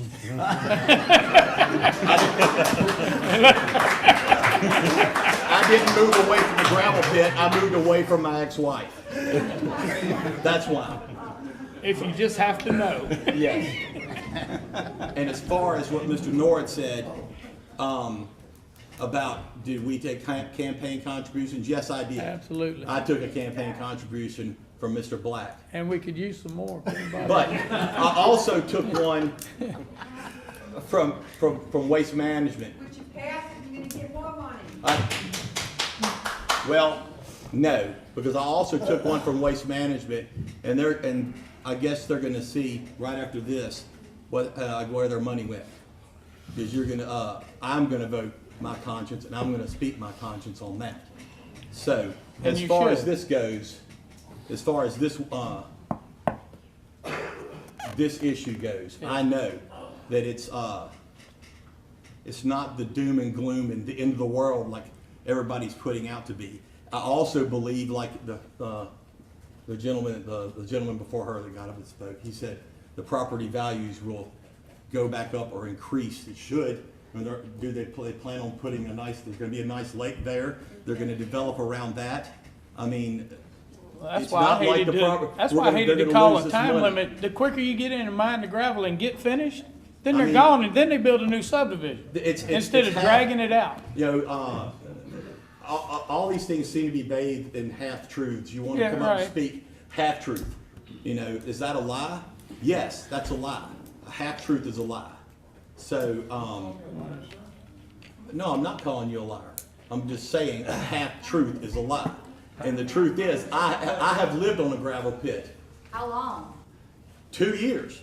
Let's 2 years. Hey, can we move forward? So, we got to get. I'm just letting you know I have lived on one, and it wasn't that bad. They were very good neighbors. Let's go ahead and finish Miss Karen Mears. We still have the public hearing open, so what, after this, maybe we can close the public hearing and we'll have any more discussion that need to be. Ms. Karen, go ahead and come up to the podium and give your name again and your address. My name's Karen Meir. I live at 10054 Garden Oak Avenue. And I wasn't going to speak tonight because I wanted to give the other residents a chance to speak. I believe you know very clearly how I stand. I'm not against the gravel pit owners and operators making lots of money. I want our parish to soar. I applaud you for the hard work that you do, the decisions you have to make. My only contention is that you would let them locate next to a subdivision, knowing that it's going to cause changes in property values, knowing that it does have public health concerns. Why is that important to me? 3.5 years ago, I was given a life sentence of stage 4 cancer and overcome it with a stem cell transplant and 13 rounds of chemotherapy. Is it important to me? You bet. So I don't want to hear experts like Louisiana Environmental Action Network come and tell me that the compounds that are released in the sand and gravel mining pit, the dust that you referred to, sir, are carcinogenic, and that blows for 8 years, day in and day not day, and from 2:30 in the morning till 4:30 or 5 or whenever they kick off, maybe even on the weekends because they want that extra day or two. I'm just asking you, please. I'm not trying to make your job harder. I'm not trying to take from these men. They're hard workers. I'm just asking you, please, consider what decision you're making about the residents. To some of you, it's a done deal. I wish you wouldn't think that way. My life may depend on it. I also feel that it's important for you to take the next step and take care of your parish, because this is the very first incident of this type of thing. If you don't set a precedent with some kind of zoning in place very quickly, you're going to repeat the same scenario. It takes a lot of your valuable time. I thank you for hearing me. Thank you. Thank you, ma'am. Well, that's the first person to talk about the gorilla in the corner. Which Zoning. Yeah, that's gonna have to happen, y'all. Look, I'd like to make a couple recommendations based on, I got an email from Miss Lisa Wilson today. She couldn't be here today, and she sent me an email that addressed some concerns. You know, the people that talked today made some valid points, and I'd like to make a couple recommendations. Now, y'all wanna get to page 18 with the yellow highlight on it so we can mark them down so y'all can figure out if y'all like them or don't like them. But these are some changes I'd like to see made within this ordinance that I think will give some additional protections to the people of Oak Hill, and you know, the group can figure out what they wanna do. Start off with, on D, I don't think anybody's got a problem with making the variance a 30-day variance. Does anybody have an issue with that on line item If B? we make it 30 and they need I mean, if they make it, they can always come back for an extension of the variance, but if the residents, go ahead, Shane, if the resident's concerned that a variance, you know, exceeds a particular deal, then why can't we limit the variance for a period of time? I'm just asking, tell me what. Hey, that's not a bad idea, but in order to get a variance, it says it has to be approved by the parish council. The variance will detail the hours of operation that they want the variance for, and the time limit. Well, so when you approve that, you can negotiate that, and you can deny that variance based off of that information, or approve it. Well, So I mean, therefore, I don't disagree with you. But there may be a situation where you say, man, this gravel pit is in the middle of nowhere, and this guy wants to work 24/7. There's no reason he should have to come in here every 30 days and get a new variance. Okay, I'm trying to address concern, if the variance has to list the length of time, then we need to figure out how to put that wording in there so that. Well, but when you go to approve it, you can't just say, I want a variance to extend my hours. Well, you have to detail what the hours are and each the whole individual 9 operator yards. would have to do Let's that. find And it's some gotta be wording, approved. let's put some wording in there that says the variance has to be detailed as to the reason for the variance and the amount of time that the variance occurs for. That's basically exactly what it's saying. It's in the hours section. It's a variance. I understand, I mean, I don't disagree with you, but I think that those people, the residents of Oak Hill I mean, it have some says concerns. you need the and we to variance to address. work outside the required business hours. I understand, and I think And you they, wanna say, and therefore it shall detail the exact, I think something needs to be said that says that the variance issued by the council is gonna be detailed and limited. You know what I'm saying? So that if, and I don't know what to say, but we need to address those concerns so that it's not an open-ended variance. We can discuss it. I wanna go through my little list, Okay. and then y'all can figure out, we can figure out as a group what we wanna do. Hours of operation, I'm gonna be honest with you. I disagree on some parts of it. I think we can limit it, but I believe the 2:30 start time. I understand the people that live there, but I represent a whole community. And I believe the negative impact on the community, I hate to say it like this, is greater than the impact of the 20 houses that might be impacted in Oak Hills with a 2:30 start time. And that might sound heartless, it's not intended to be that way. But that's my opinion. If you wanna limit the hours of operation, the hours of loading till like 2 in the afternoon, they don't load past it. If you wanna go to a named subdivision and restrict the hours of loading from 2:30 to 2, I think that would be fine, 2:30 to 2:30, whatever. But let's face it, if we're gonna adjust this ordinance, let's adjust them, make these adjustments and tie it to a named subdivision. Because Mr. Robert Smith talked about rural areas and, he got enough acreage around his place that he could put a gravel pit in the middle of it, and none of these rules need to apply, cause it's all on his land. And so I'm just saying that, given that situation, if we're gonna make some of these changes, let's make them with respect to a named subdivision. Maybe we need to limit the days that you can work to Monday through Saturday, and then named subdivisions can only work Monday to Friday. And maybe the named subdivisions don't need the variance on the maintenance thing outside the normal hours of operation. I'm just saying, I think those particular situations would address some concerns that the people of Oak Hills have, and be things that this council could do to help ease that situation that they feel is gonna impact their subdivision. And I'm gonna be honest with you, I don't think any of those changes will negatively impact the operation of any gravel operator in this parish. Let me ask a question. Had this not even come to the council, the current ordinance that's in place right now, there could still be gravel mining next to this neighborhood. Am I correct in saying that?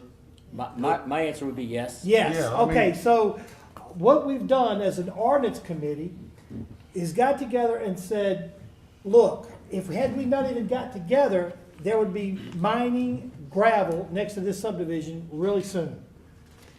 All we've done as an ordinance committee is come up with some restrictions to try to help this local neighborhood. If we vote no, it's actually worse for the neighbors Well, on this particular ordinance. I think the ordinance committees tried to go back and create, I'm gonna be honest with you, I always felt that the council was gonna eliminate the ordinance, and I've always lobbied to keep the ordinance.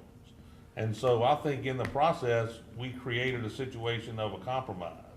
And the residents of Oak Hills feel that they've given up too much. So I'm trying to find some of the things in here that we can give back that would, benefit them in some way, shape, or form. So, go ahead, Shane, I don't mean to. Take all the time talking. I apologize, yeah, I'm gonna be quiet. Well, I think a lot's been said tonight, and I certainly respect and value the opinions of all, okay? But let me just go ahead and say, and I think y'all have heard me say it before, that the ordinance committee worked extremely hard to make modifications to the current gravel pit ordinance. Touch base on the berm, if you would. I will. And let me just go ahead and say this.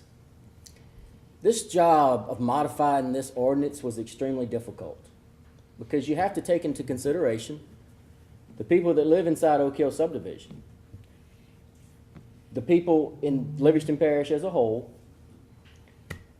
the people that are operators of large gravel pits, the people that are operators of small gravel pits, you have to take into consideration that this particular ordinance was strictly written to make requirements to protect the people of specifically Oak Hill subdivision, yet the body of it was written, strictly for mining that particular gravel pit. I felt that way. Yet it also detailed and defined how to dig ponds and swimming pools and just a multitude of things that we felt like you couldn't ask a dirt pit operator to abide by. So this was a very difficult task. We sat down and we had 2 ordinance meetings, 2 hours long, where we got the input from the public, we got the input from the gravel pit operators. We discussed it multiple times. The answer to a lot of the questions, we did make multiple visits to Oak Hill subdivision. We made multiple visits, I know some of you have heard this before, to the small gravel pit operator sites and the large. We even went so far as to take decimal readings at the gravel pit sites because we were concerned about the noise.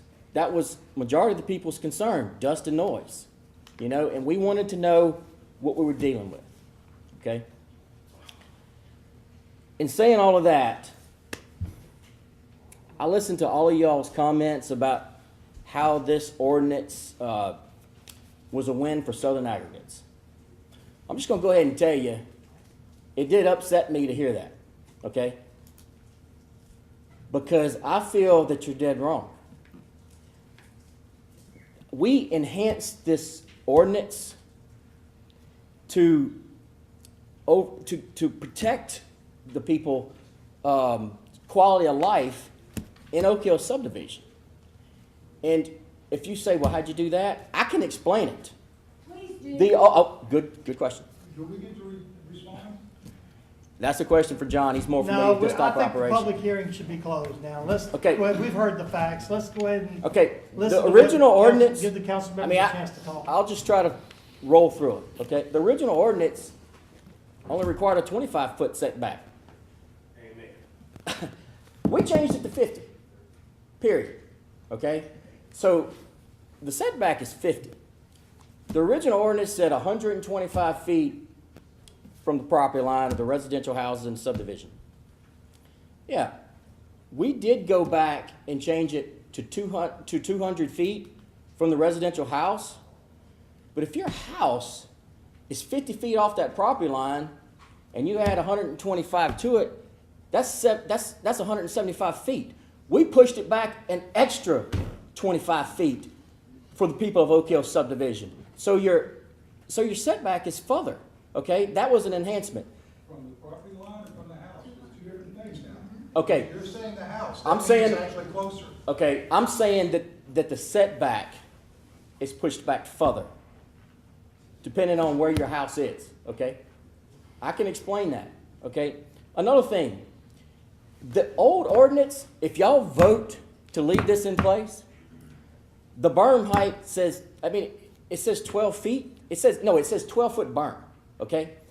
You go look up the definition of berm, okay? It could be 12 foot wide and 1 inch tall, the way the old ordinance is written. We recognized that fact, and we went in there and we required it to be a minimum from ground elevation, to where there was no loophole that says, hey, it can be a 3-foot berm or, a 2-inch berm.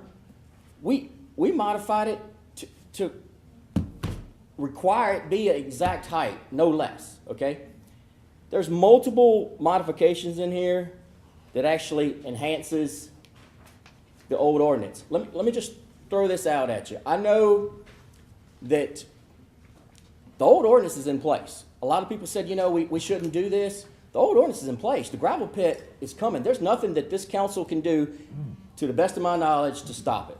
It was our job to try to modify it to make it better for y'all's quality of life over there, okay? let's go back, I mean, I don't want to spend too much time on this, but let's go back and review the whole 2:30 in the morning loading operation, okay? Keep in mind that's a 2:30, loading, transporting sand operation, okay? That was not done so you would have less trucks on the highway, okay? That was done we can't take the trucks off the highway. That was done to reduce the amount of trucks traveling during school hours, okay? So we thought, based off our research, that if we would allow them to go to work at 2:30 in the morning, and these concrete jobs and these road jobs, y'all have to keep in mind that sand and gravel, it goes into just about everything you can think of in the construction world, okay? And we thought if we could get them in there and load and get them to where they needed to go so that they would not be so many on the state highways during the school hours, they would actually possibly save somebody's life one day, okay? Because that was the intent there, okay? I can just be honest with you. That's how I felt about that. One more thing I would like to say. Well, maybe a lot more, but You want to put your time, talk about your time amendments? we are. We're definitely going to talk about that, okay? But let's go back to the berm location, okay? First of all, we addressed the berm height. In the old ordinance, in my opinion, you're welcome to go look at it for yourself, but it didn't address the actual height. It just said 12-foot berm, okay? So it could have been 12 foot wide. When we went to the gravel sites, we learned that the further you are away from the berm, the more it really didn't do any good. The sound would just travel right over the top of it. So we felt like that if you moved the berm closer, it would actually reduce the noise level for you at your house. Another thing, the old ordinance required the berm be on the interior of the 125-foot setback, guys. There was nothing in the old ordinance to prevent as much truck traffic as possible between the berm and your house. So those gravel pit operators could get out there and run up and down and actually build a road so they could utilize that property. To me, it would create more dust. I don't know if I touched on every single change, but I can promise you one thing. We did everything we could to protect the quality of life of the people in Oak Hill subdivision. Yet, have a gravel pit ordinance that all could abide by and work with. Yep. It was a very tough job. I've said it before, I think if you give it a chance, as Tracy said, that was so well spoken, I think if you give it a chance, that you're going to find that it's going to be okay. Okay? And Motion, wait, go ahead. I would also like to say this, to address the issue of the 365-day-a-week thing. You know what? You're right about that. So, we talked about it, and we're going to make a motion to amend the operation hours today. And it's going to be a better enhancement than the old original ordinance, okay? What I'm going to ask the guys to do is basically what Gary mentioned earlier. The old ordinance said you could work on Saturday. Not anymore, if this passes. If this gravel pit's adjacent to a named subdivision, Saturdays is out. Guess what else is out? All major holidays. July 4th, Memorial Day weekend, y'all want to go barbecue in your backyard? You won't have to deal with the gravel pit operations. Okay? Guess what else? The working times, we're shutting them off at 4:30. It was our hope and dream that, you know, if you went to work and you came home and you made it home by 4:30, gravel pit operations would be shut down if you're adjacent to a named subdivision. Okay? If y'all want to talk more, I would love to sit down and talk to you about it. I have tried to reply to every single individual that has contacted me in the last 2 to 3 months while we were thinking through and modifying this ordinance. And like you said, we prayed about it. We done what we thought was right. Let me ask the question.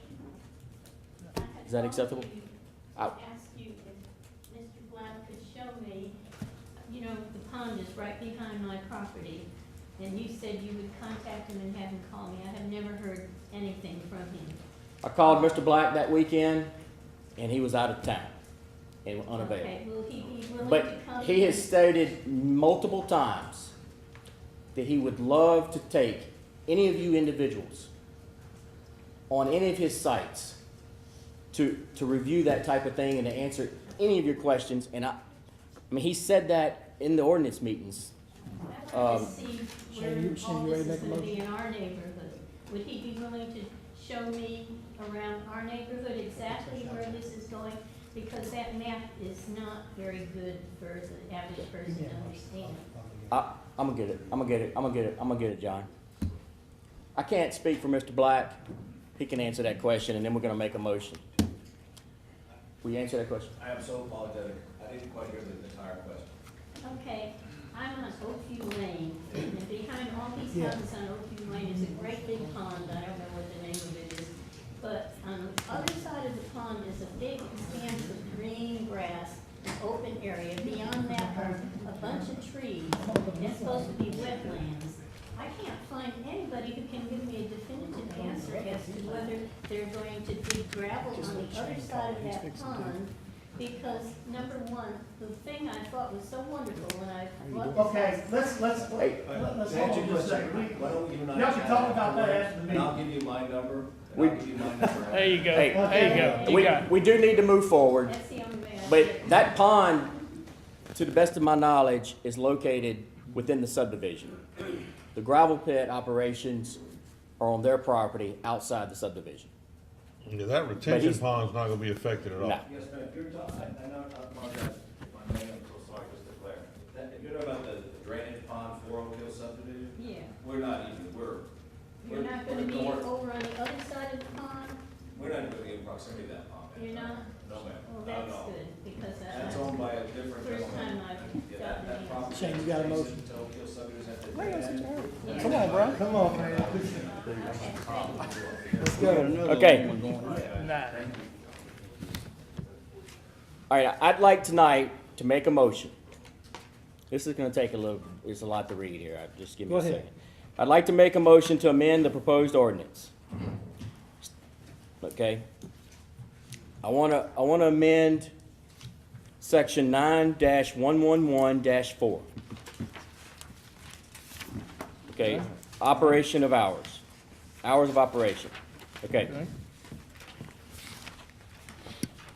The amendment, the changes, hours of operation for loading and or transporting gravel or sand shall be Monday through Friday from 2:30 a.m. to 4:30 p.m. when the adjacent property line of the gravel and or sand pit abuts a named subdivision.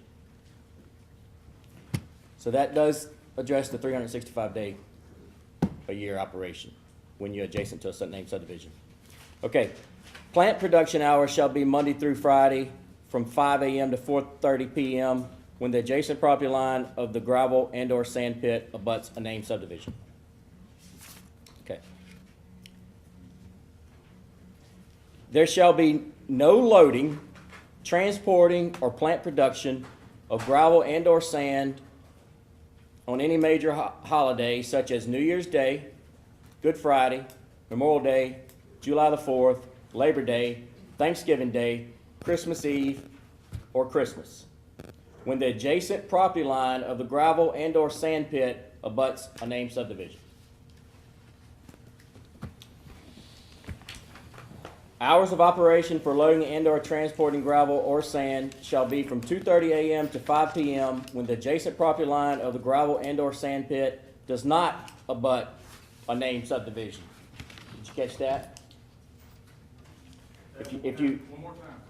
hours of operation for loading and/or transporting gravel or sand shall be from 2:30 a.m. to 5 p.m. when the adjacent property line of the gravel and/or sand pit does not abut a named subdivision. Plant production hours shall be from 5 a.m. to 5 p.m. when the adjacent property line of the gravel and/or sand pit does not abut a named subdivision.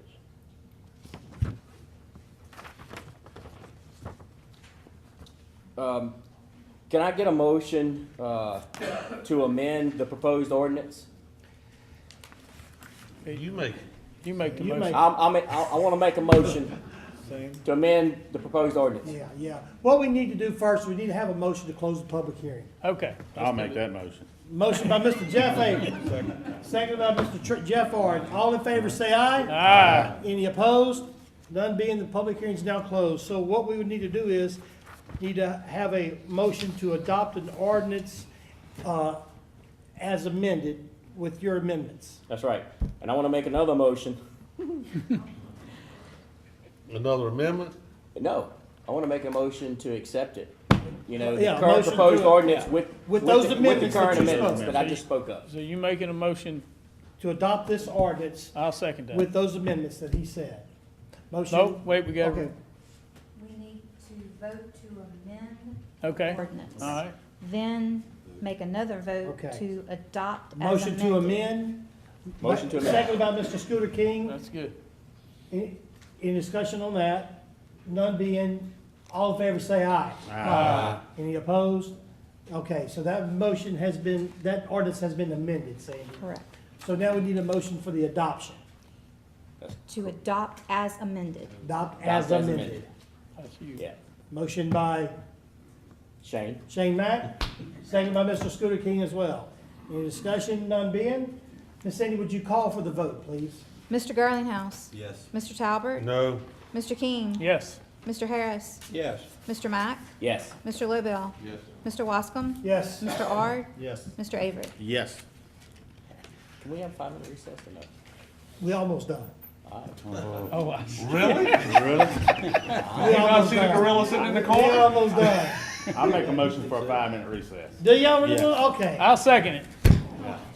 All in favor say aye. Hey, some of No. us are old. Channel 17, proudly serving the Florida parishes.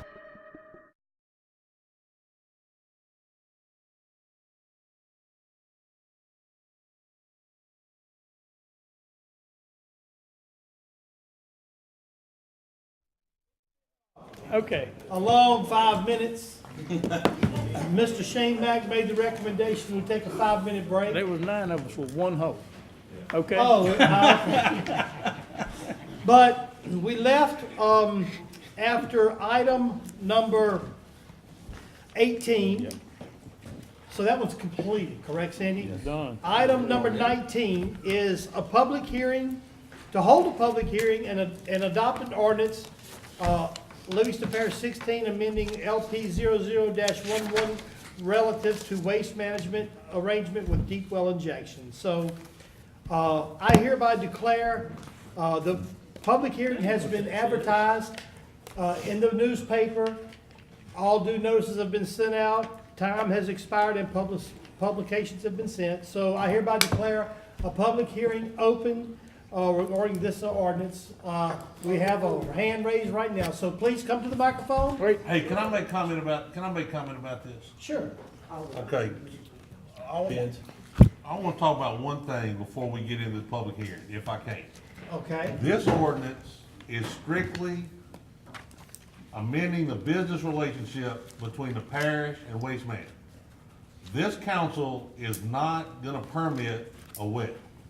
I'd like to try to limit the discussion to the ordinance, which is related to the business relationship between Woodside and the parish, and not get off on tangents. That landfill was decided where it was gonna be 25 years ago or better.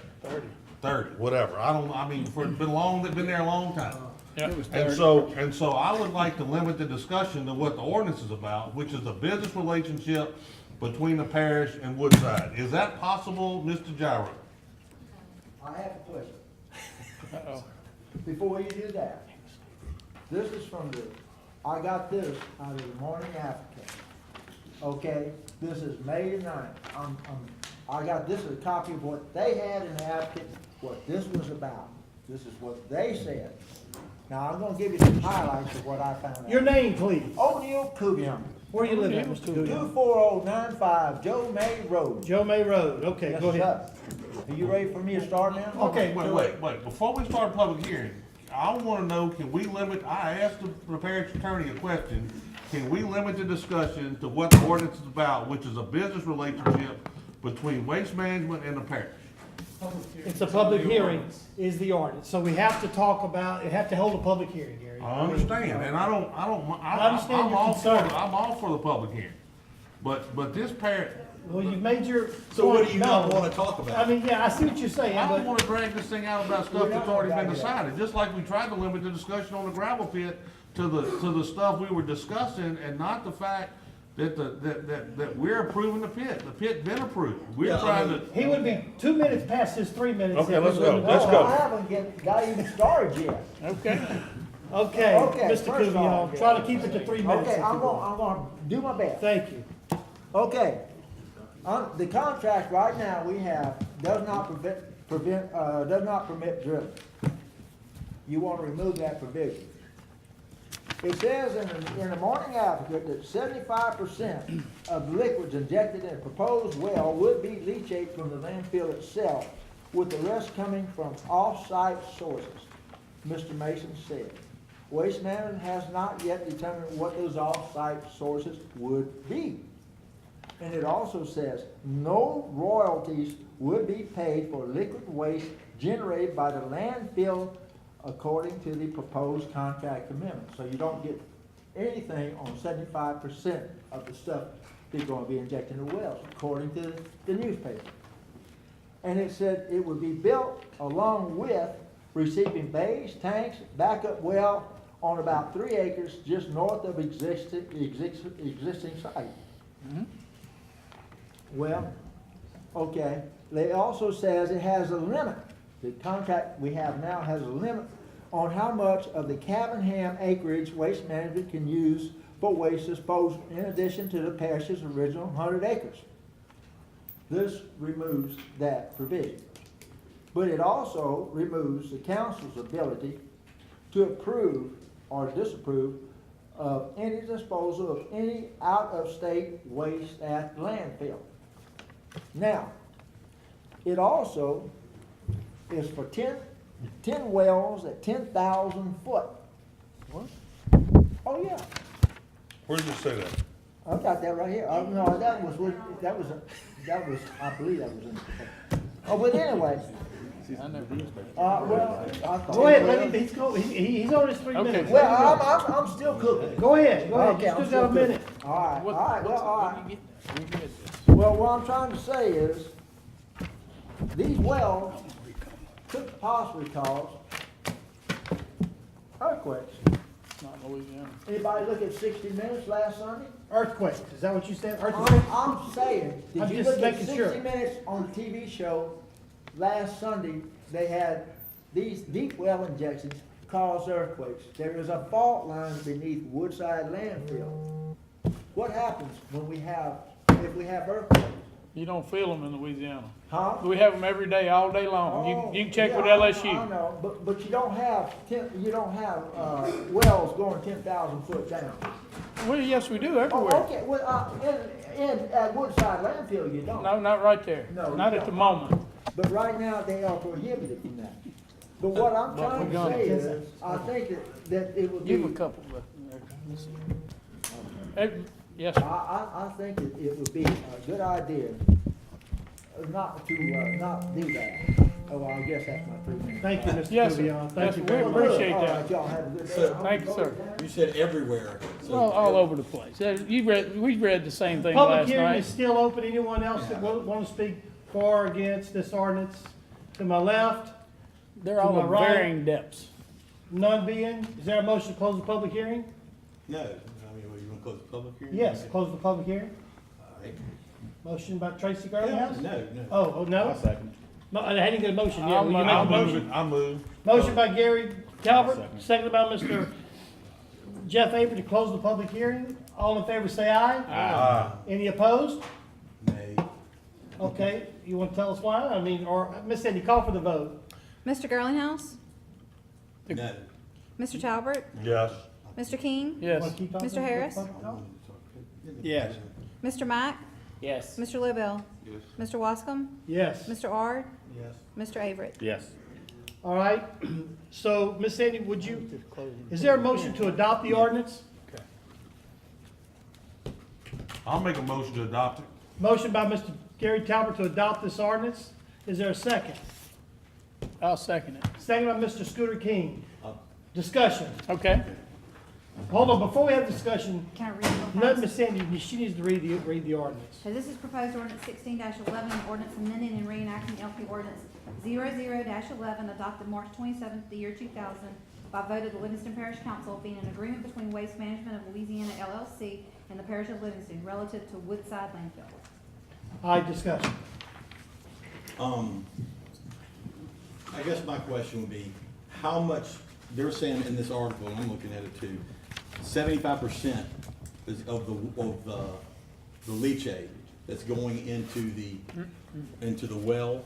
Well, initially, that would be from, of the total volume would be for Woodside, so the other 25% is gonna come out. So is that like the standing, gonna be that way forever initially? I'm just trying to figure out what that, I think number it is says it indicative to. specifically in here. I mean, I'm crazy.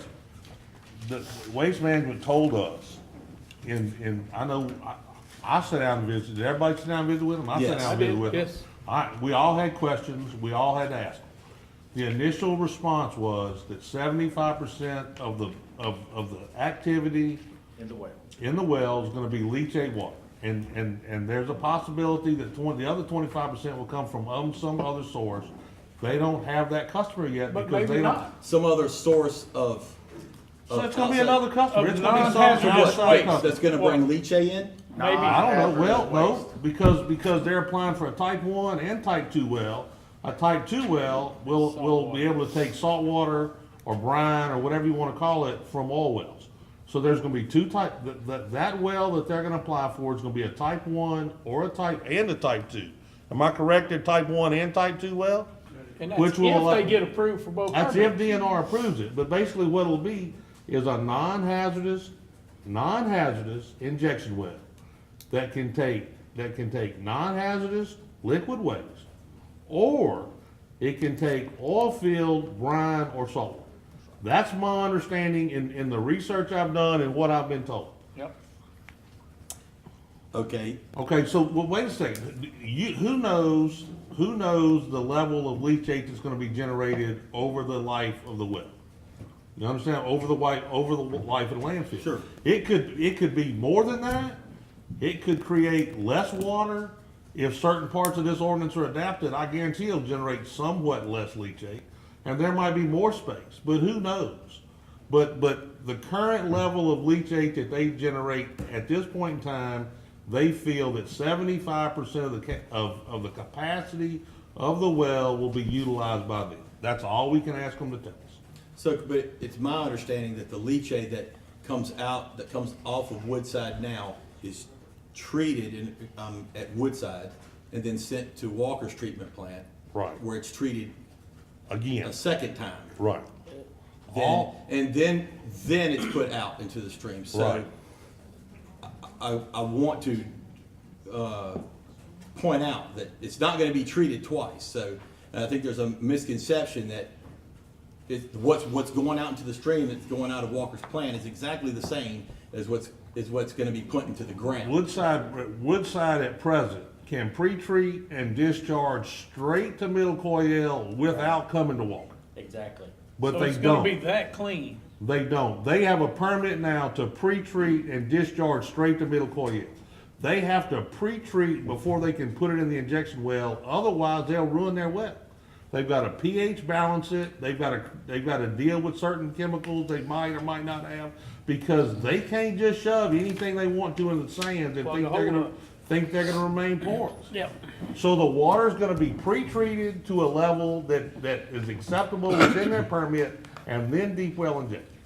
They're not gonna spend all that money on a well and then shove stuff in the ground that's gonna clog up their sink. So they're gonna make it, all we're doing is creating a business relationship between the parish and Woodside. Then they've gotta go to DNR and get approval for the wells. And then those wells will be monitored by DNR for the life of them. They'll be continually micromanaged by. Well, I mean, this is as simple a deal as you can wanna do. I mean, I understand that emotions run high, but this is a business relationship. I'll break it down for you. There's three things in this deal. There's three things in this ordinance. The first thing is the Waste Management currently pays the parish a royalty on 190 acres permitted by DEQ to operate a landfill. They're changing that so that the royalty will be paid on the 424 acres of Cavanham, which the old ordinance controls. The old ordinance, everything in it relates to 424, but the royalties are only generated on 190. Okay, so that allows them to put the well within, if they put the well within Cavanham, to pay us a royalty. The second part of this ordinance allows the removal of the restriction to deep well injection. The restriction on hazardous materials will remain. The restriction on the incinerator will remain. The restriction on the deep well injection will be removed. And the third thing about this ordinance it addresses, the original 100 acres allows for waste from anywhere in the United States to come into that landfill. And if you go check the DEQ records, it's about 0.5% that comes into that landfill. So they have left open space in the 100 acres so that they can provide for a disposal of outside the state waste within the original 100. Now, because of that, they've left open an area that takes on rainwater that generates leachate. So what they've asked us to do is eliminate that provision from the deal so they can fill up the old 100, cap it, create less leachate water, and then they can put their out-of-state waste anywhere they want to and use best business practices. But because of the old ordinance, we're forcing them to keep open a hole they don't necessarily want to keep open, so they can take care of a customer that might generate out-of-state waste. That's the three things this ordinance does. And basically, no matter what we say, they own 47 acres between 190 and 424 Cavanham. Yep. They own another 164 between Cavanham and Satsuma. They can put the well there if we say no. Guess what'll happen? We won't get paid for it. We don't stop it, we just don't get paid for it. So all this is an ordinance that creates a business relationship between us and Waste Management that if DNR permits the well and they put it in place and they generate revenue, we'll get paid. I don't know any simpler way to break it down. Well, I mean, what you're saying is that they could go to the waste management side and drill a well. Yeah, because the original ordinance exists, only controls the 424. It doesn't address the 47 acres, and it doesn't address the 164 acres. And they can put a well on either one of those sites, and we have no say-so over it whatsoever. No oversight DNR will whatsoever. regulate, and we won't get paid for it. All we're doing is creating an environment that they can drill within the land that we get paid for. Is the land though, where they're saying they can drill the well now, is it within the city limits of Walker? No. The Walker doesn't cross 190. There's, if I'm not mistaken, this It's adjacent to 47, the current the landfill. 47 acres that they're talking about moving that well to, if we say no, is between 190 Right. and Cavanham on the east side of Woodside Drive. And Am they I don't- correct in saying that's where the land is? So there's Okay. nowhere, So there's no other committee, they don't have to go to any committee if they go across the street? They're not going across the street. It's across- south of 190, between 190 and, it's not in the city of Walker. It is in the parish, but it is outside 424, which is what this ordinance regulates.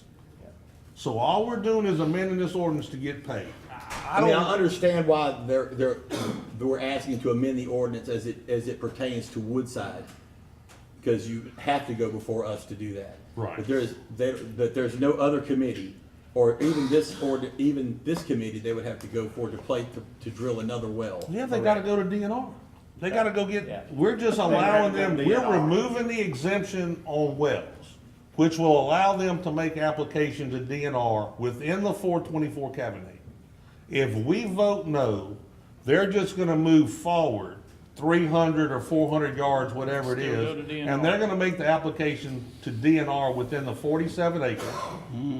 And then all that happens is if and when DNR improves it, they'll start injecting water, and we won't get a roll. That's correct.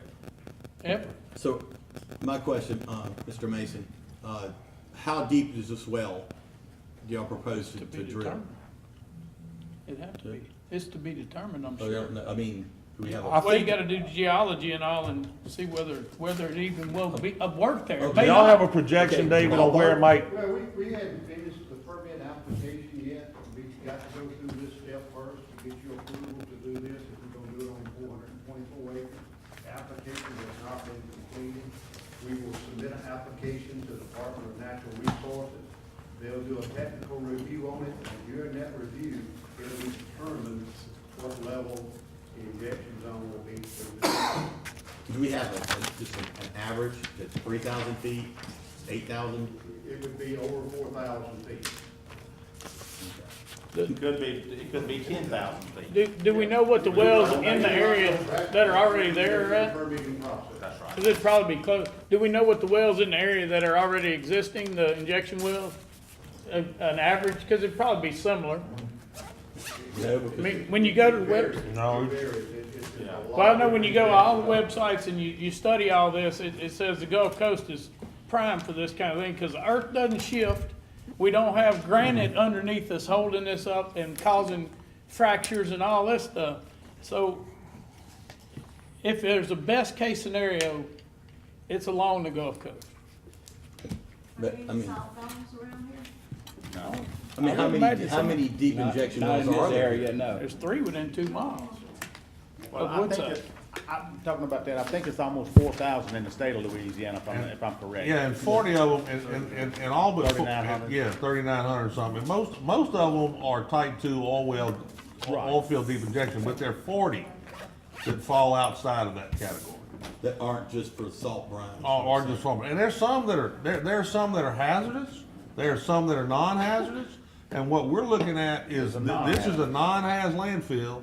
We generate non-hazardous leachate, and we're not gonna be able to permit this thing for anything outside the scope of what the landfill is. So it'll be non-hazardous leachate water or non-hazardous, any other water that needs to be disposed of, whether it be a saltwater brine through the type 2 or just leachate water through the type 1. I mean, one of my major concerns is, as well as the well water. Well- Walker just put down a new well. They're at 2,700 feet. Well, I talked to Preston. I called Preston Gilcrease today of Ward 2 and asked him. His wells run from 1,800 to 2,600 foot depth. That's where they're getting their water from. So we're gonna go well below that. That well's gonna go well below that. And He just said like probably 4 to 4,000. 4 to 10,000. 4 to 10,000. It's where they usually fall at. I'm just telling you that. Look, you've seen through all kinds of stuff in Florida, South Florida. I'm gonna give you a prime example about deep well injection. Sewage is treated and injected in South Florida. You know why? Because they don't have any place. Every place they try to dispose of it is part of a swamp. It contaminates it So all. they deep well inject it, and guess what? When it flushes back through those sands, It's it's clean green water. That's right. I mean, if they deep well inject it and it flushes through the sand, are you telling me they go down there and pull a sample of their water? How do you know how do you? Sure, I'm, they check it all I'm the not, time. I'm just questioning the. I mean, all we can let me do tell you is- something. all we can I'm do is gonna go tell you by what, the I'm not a science that's scientist. available. We I'm not a can't scientist. All I can do is decide. read and research, and when this thing came up, I started researching, so I started reading, and I broke down what it was about. And it's simply a contractual relationship between us and Waste Management, and DNR is gonna handle the science part of it. Who have been And if good it's not- neighbors and if- by not permitting putting part of it, in if the it- streams and what they if could have put DNR in. thinks it's a And they hazard to the didn't do it. people of Walker or the people Not living in gonna do it. Parish, they gonna reject it. That's right. I'm Can, just can I saying. can I make a motion to close the discussion? Absolutely. And Well, take a we've vote? already We've already done it. Let's take a hearing. vote. I, Okay, you, I guess my point is this. If you don't know, and I know, I've heard you say over and over again, you know, well, the science supports it. But I'm sure there's plenty of cases out there where the science supported something and it failed. and it failed. Yeah, sure. I'm Now, sure. I made this point in the paper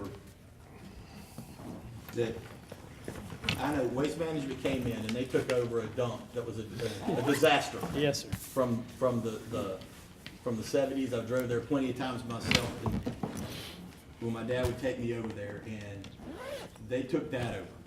That was a disaster. I have been there. I've been to Waste Management. I watch how good of a job they do. They yes, there's some smell from that, and it's, you know, but they work Garbage really stinks. hard to limit that. However, I have a problem just asking one more tax or one more issue to be put on District 7, because, you know, all you guys are gonna go home tonight and you're going to, you know, get you some drink, get you a meal, you're gonna throw your garbage can in the garbage, and it's gonna wind up in my district within a week. That's where that garbage is gonna wind up. Yep. So, I'm just asking to think about that, because District 7 has been the collector of garbage for this entire parish. For and 30 years. And, you know, so I understand you can And we look at the appreciate science and you can look at the science and you can say, well, it supports it. You Yeah. know, but understand that, you know, I do. there's a I whole know. community that lives there. Tell me this. And- My sister owns a Well, house here's at the the deal. corner of Chelsea and Black Mud Road. That was my first house when me and my wife got married. I've got a water well that's 150 feet deep, and I've been drinking that water my whole life, since '83. Yes, there's been smells. Yes, there's been brown water when the place floods. They working on that. That's part of this issue. They're gonna be able to help with a lot of that. Okay? Real quick, Jeff Avery. Well, what I want to say about the garbage, the average bill is probably $32 a month right now. Just guesstimate. Might even be a little Let's less ship than it out parish somewhere else. And you want to see some hoopla get started? Run it up to about $200 a month. You're gonna see some people get upset in this parish. Well, Is there a motion? you're right. No. Waste second. Management's been a good good partner for Livingston Parish for 25, 26, 27, 28 30 years. Look, Well, I'm so old, Bub. I mean, I'm And so you're young, not Bub, I can't. He's not disputing that, I'm not Gary. arguing that He's not point. at As a matter all. of fact, I made that point. Right. I was the first one to make the point in the room of that. And I understand what you're saying. But at the same time, you have to understand that, you know, every district, yours, everyone, you bring your stuff to us. Right. You know, and Yeah. so how much consideration have you put for the people of my district into your decision? You know, I understand you're saying the science, and it supports it. You know, Well, the I common said it in the sense paper, I supports just it. said, It's just what to do. I mean, common sense. I Yeah, mean, it does. I mean, I know- Tracy, let me ask you a question. Would you rather the stuff pumped in a ditch or pumped 10,000 feet in the ground? Think about it.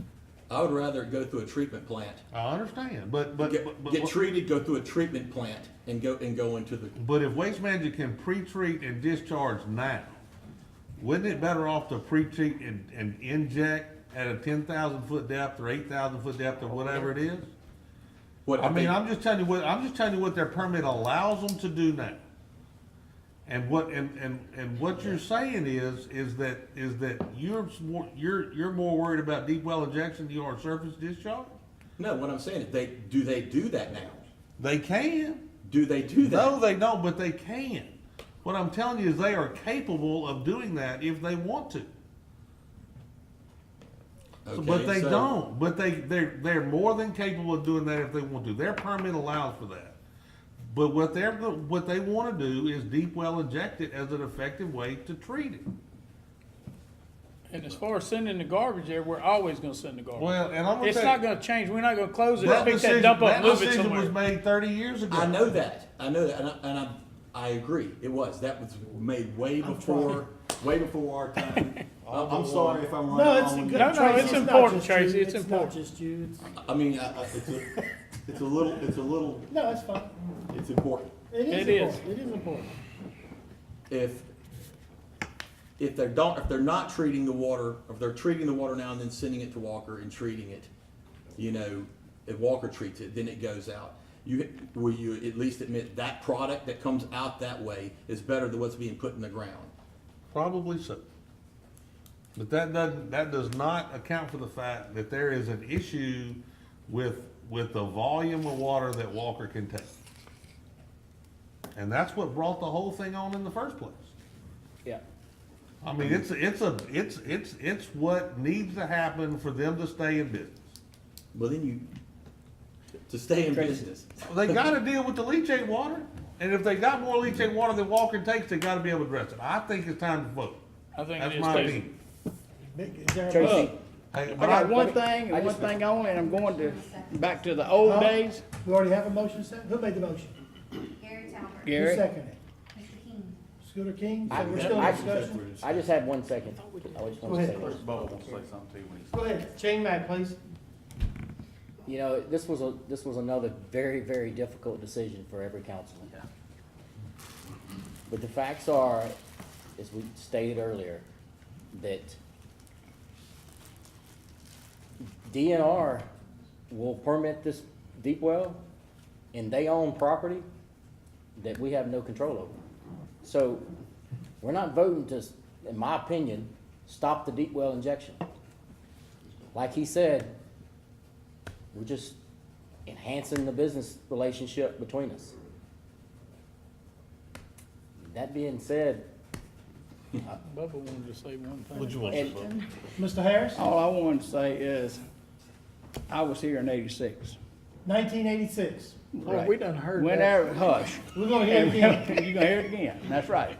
Whenever they started the landfill, before they took it over, we had 9 holes, I think it was at the time, throughout Livingston Parish.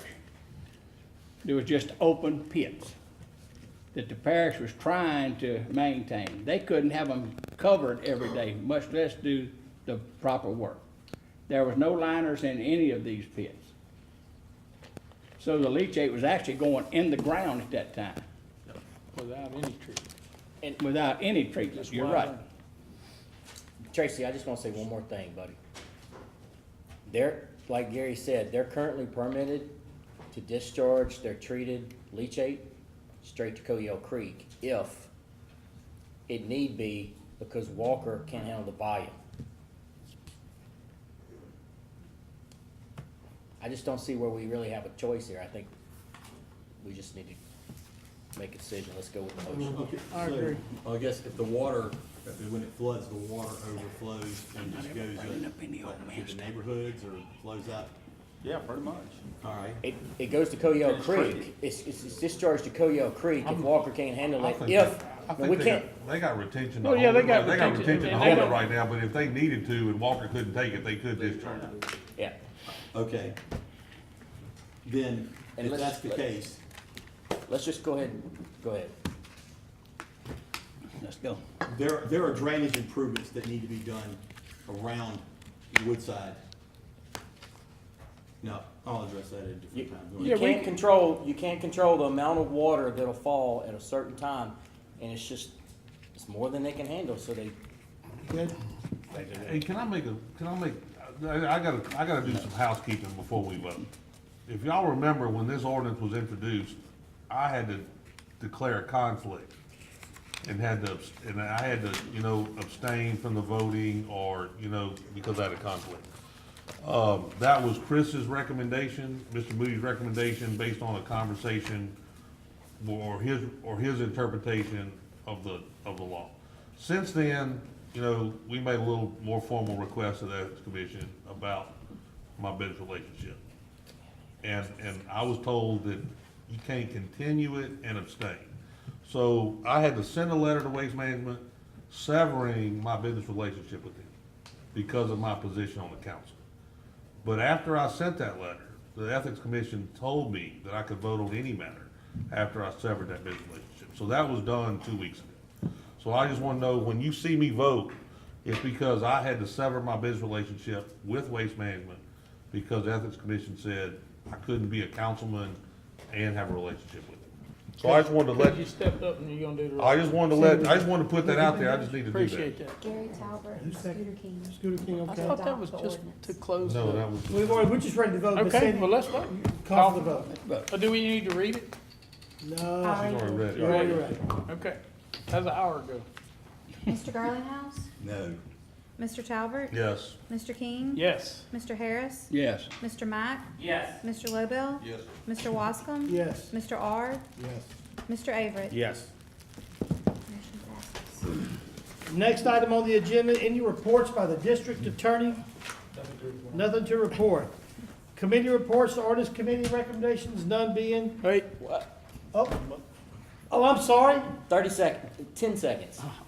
The ordinance committee is currently working on the subdivision ordinance. We've met once. We're gonna meet again soon. Next item on the agenda is to adjourn. I move. Motion by Mr. Jeff Ard. Second by Mr. can you Bubba write Harris. everybody down? Any discussion? None being, all in favor say aye. Aye. Any opposed?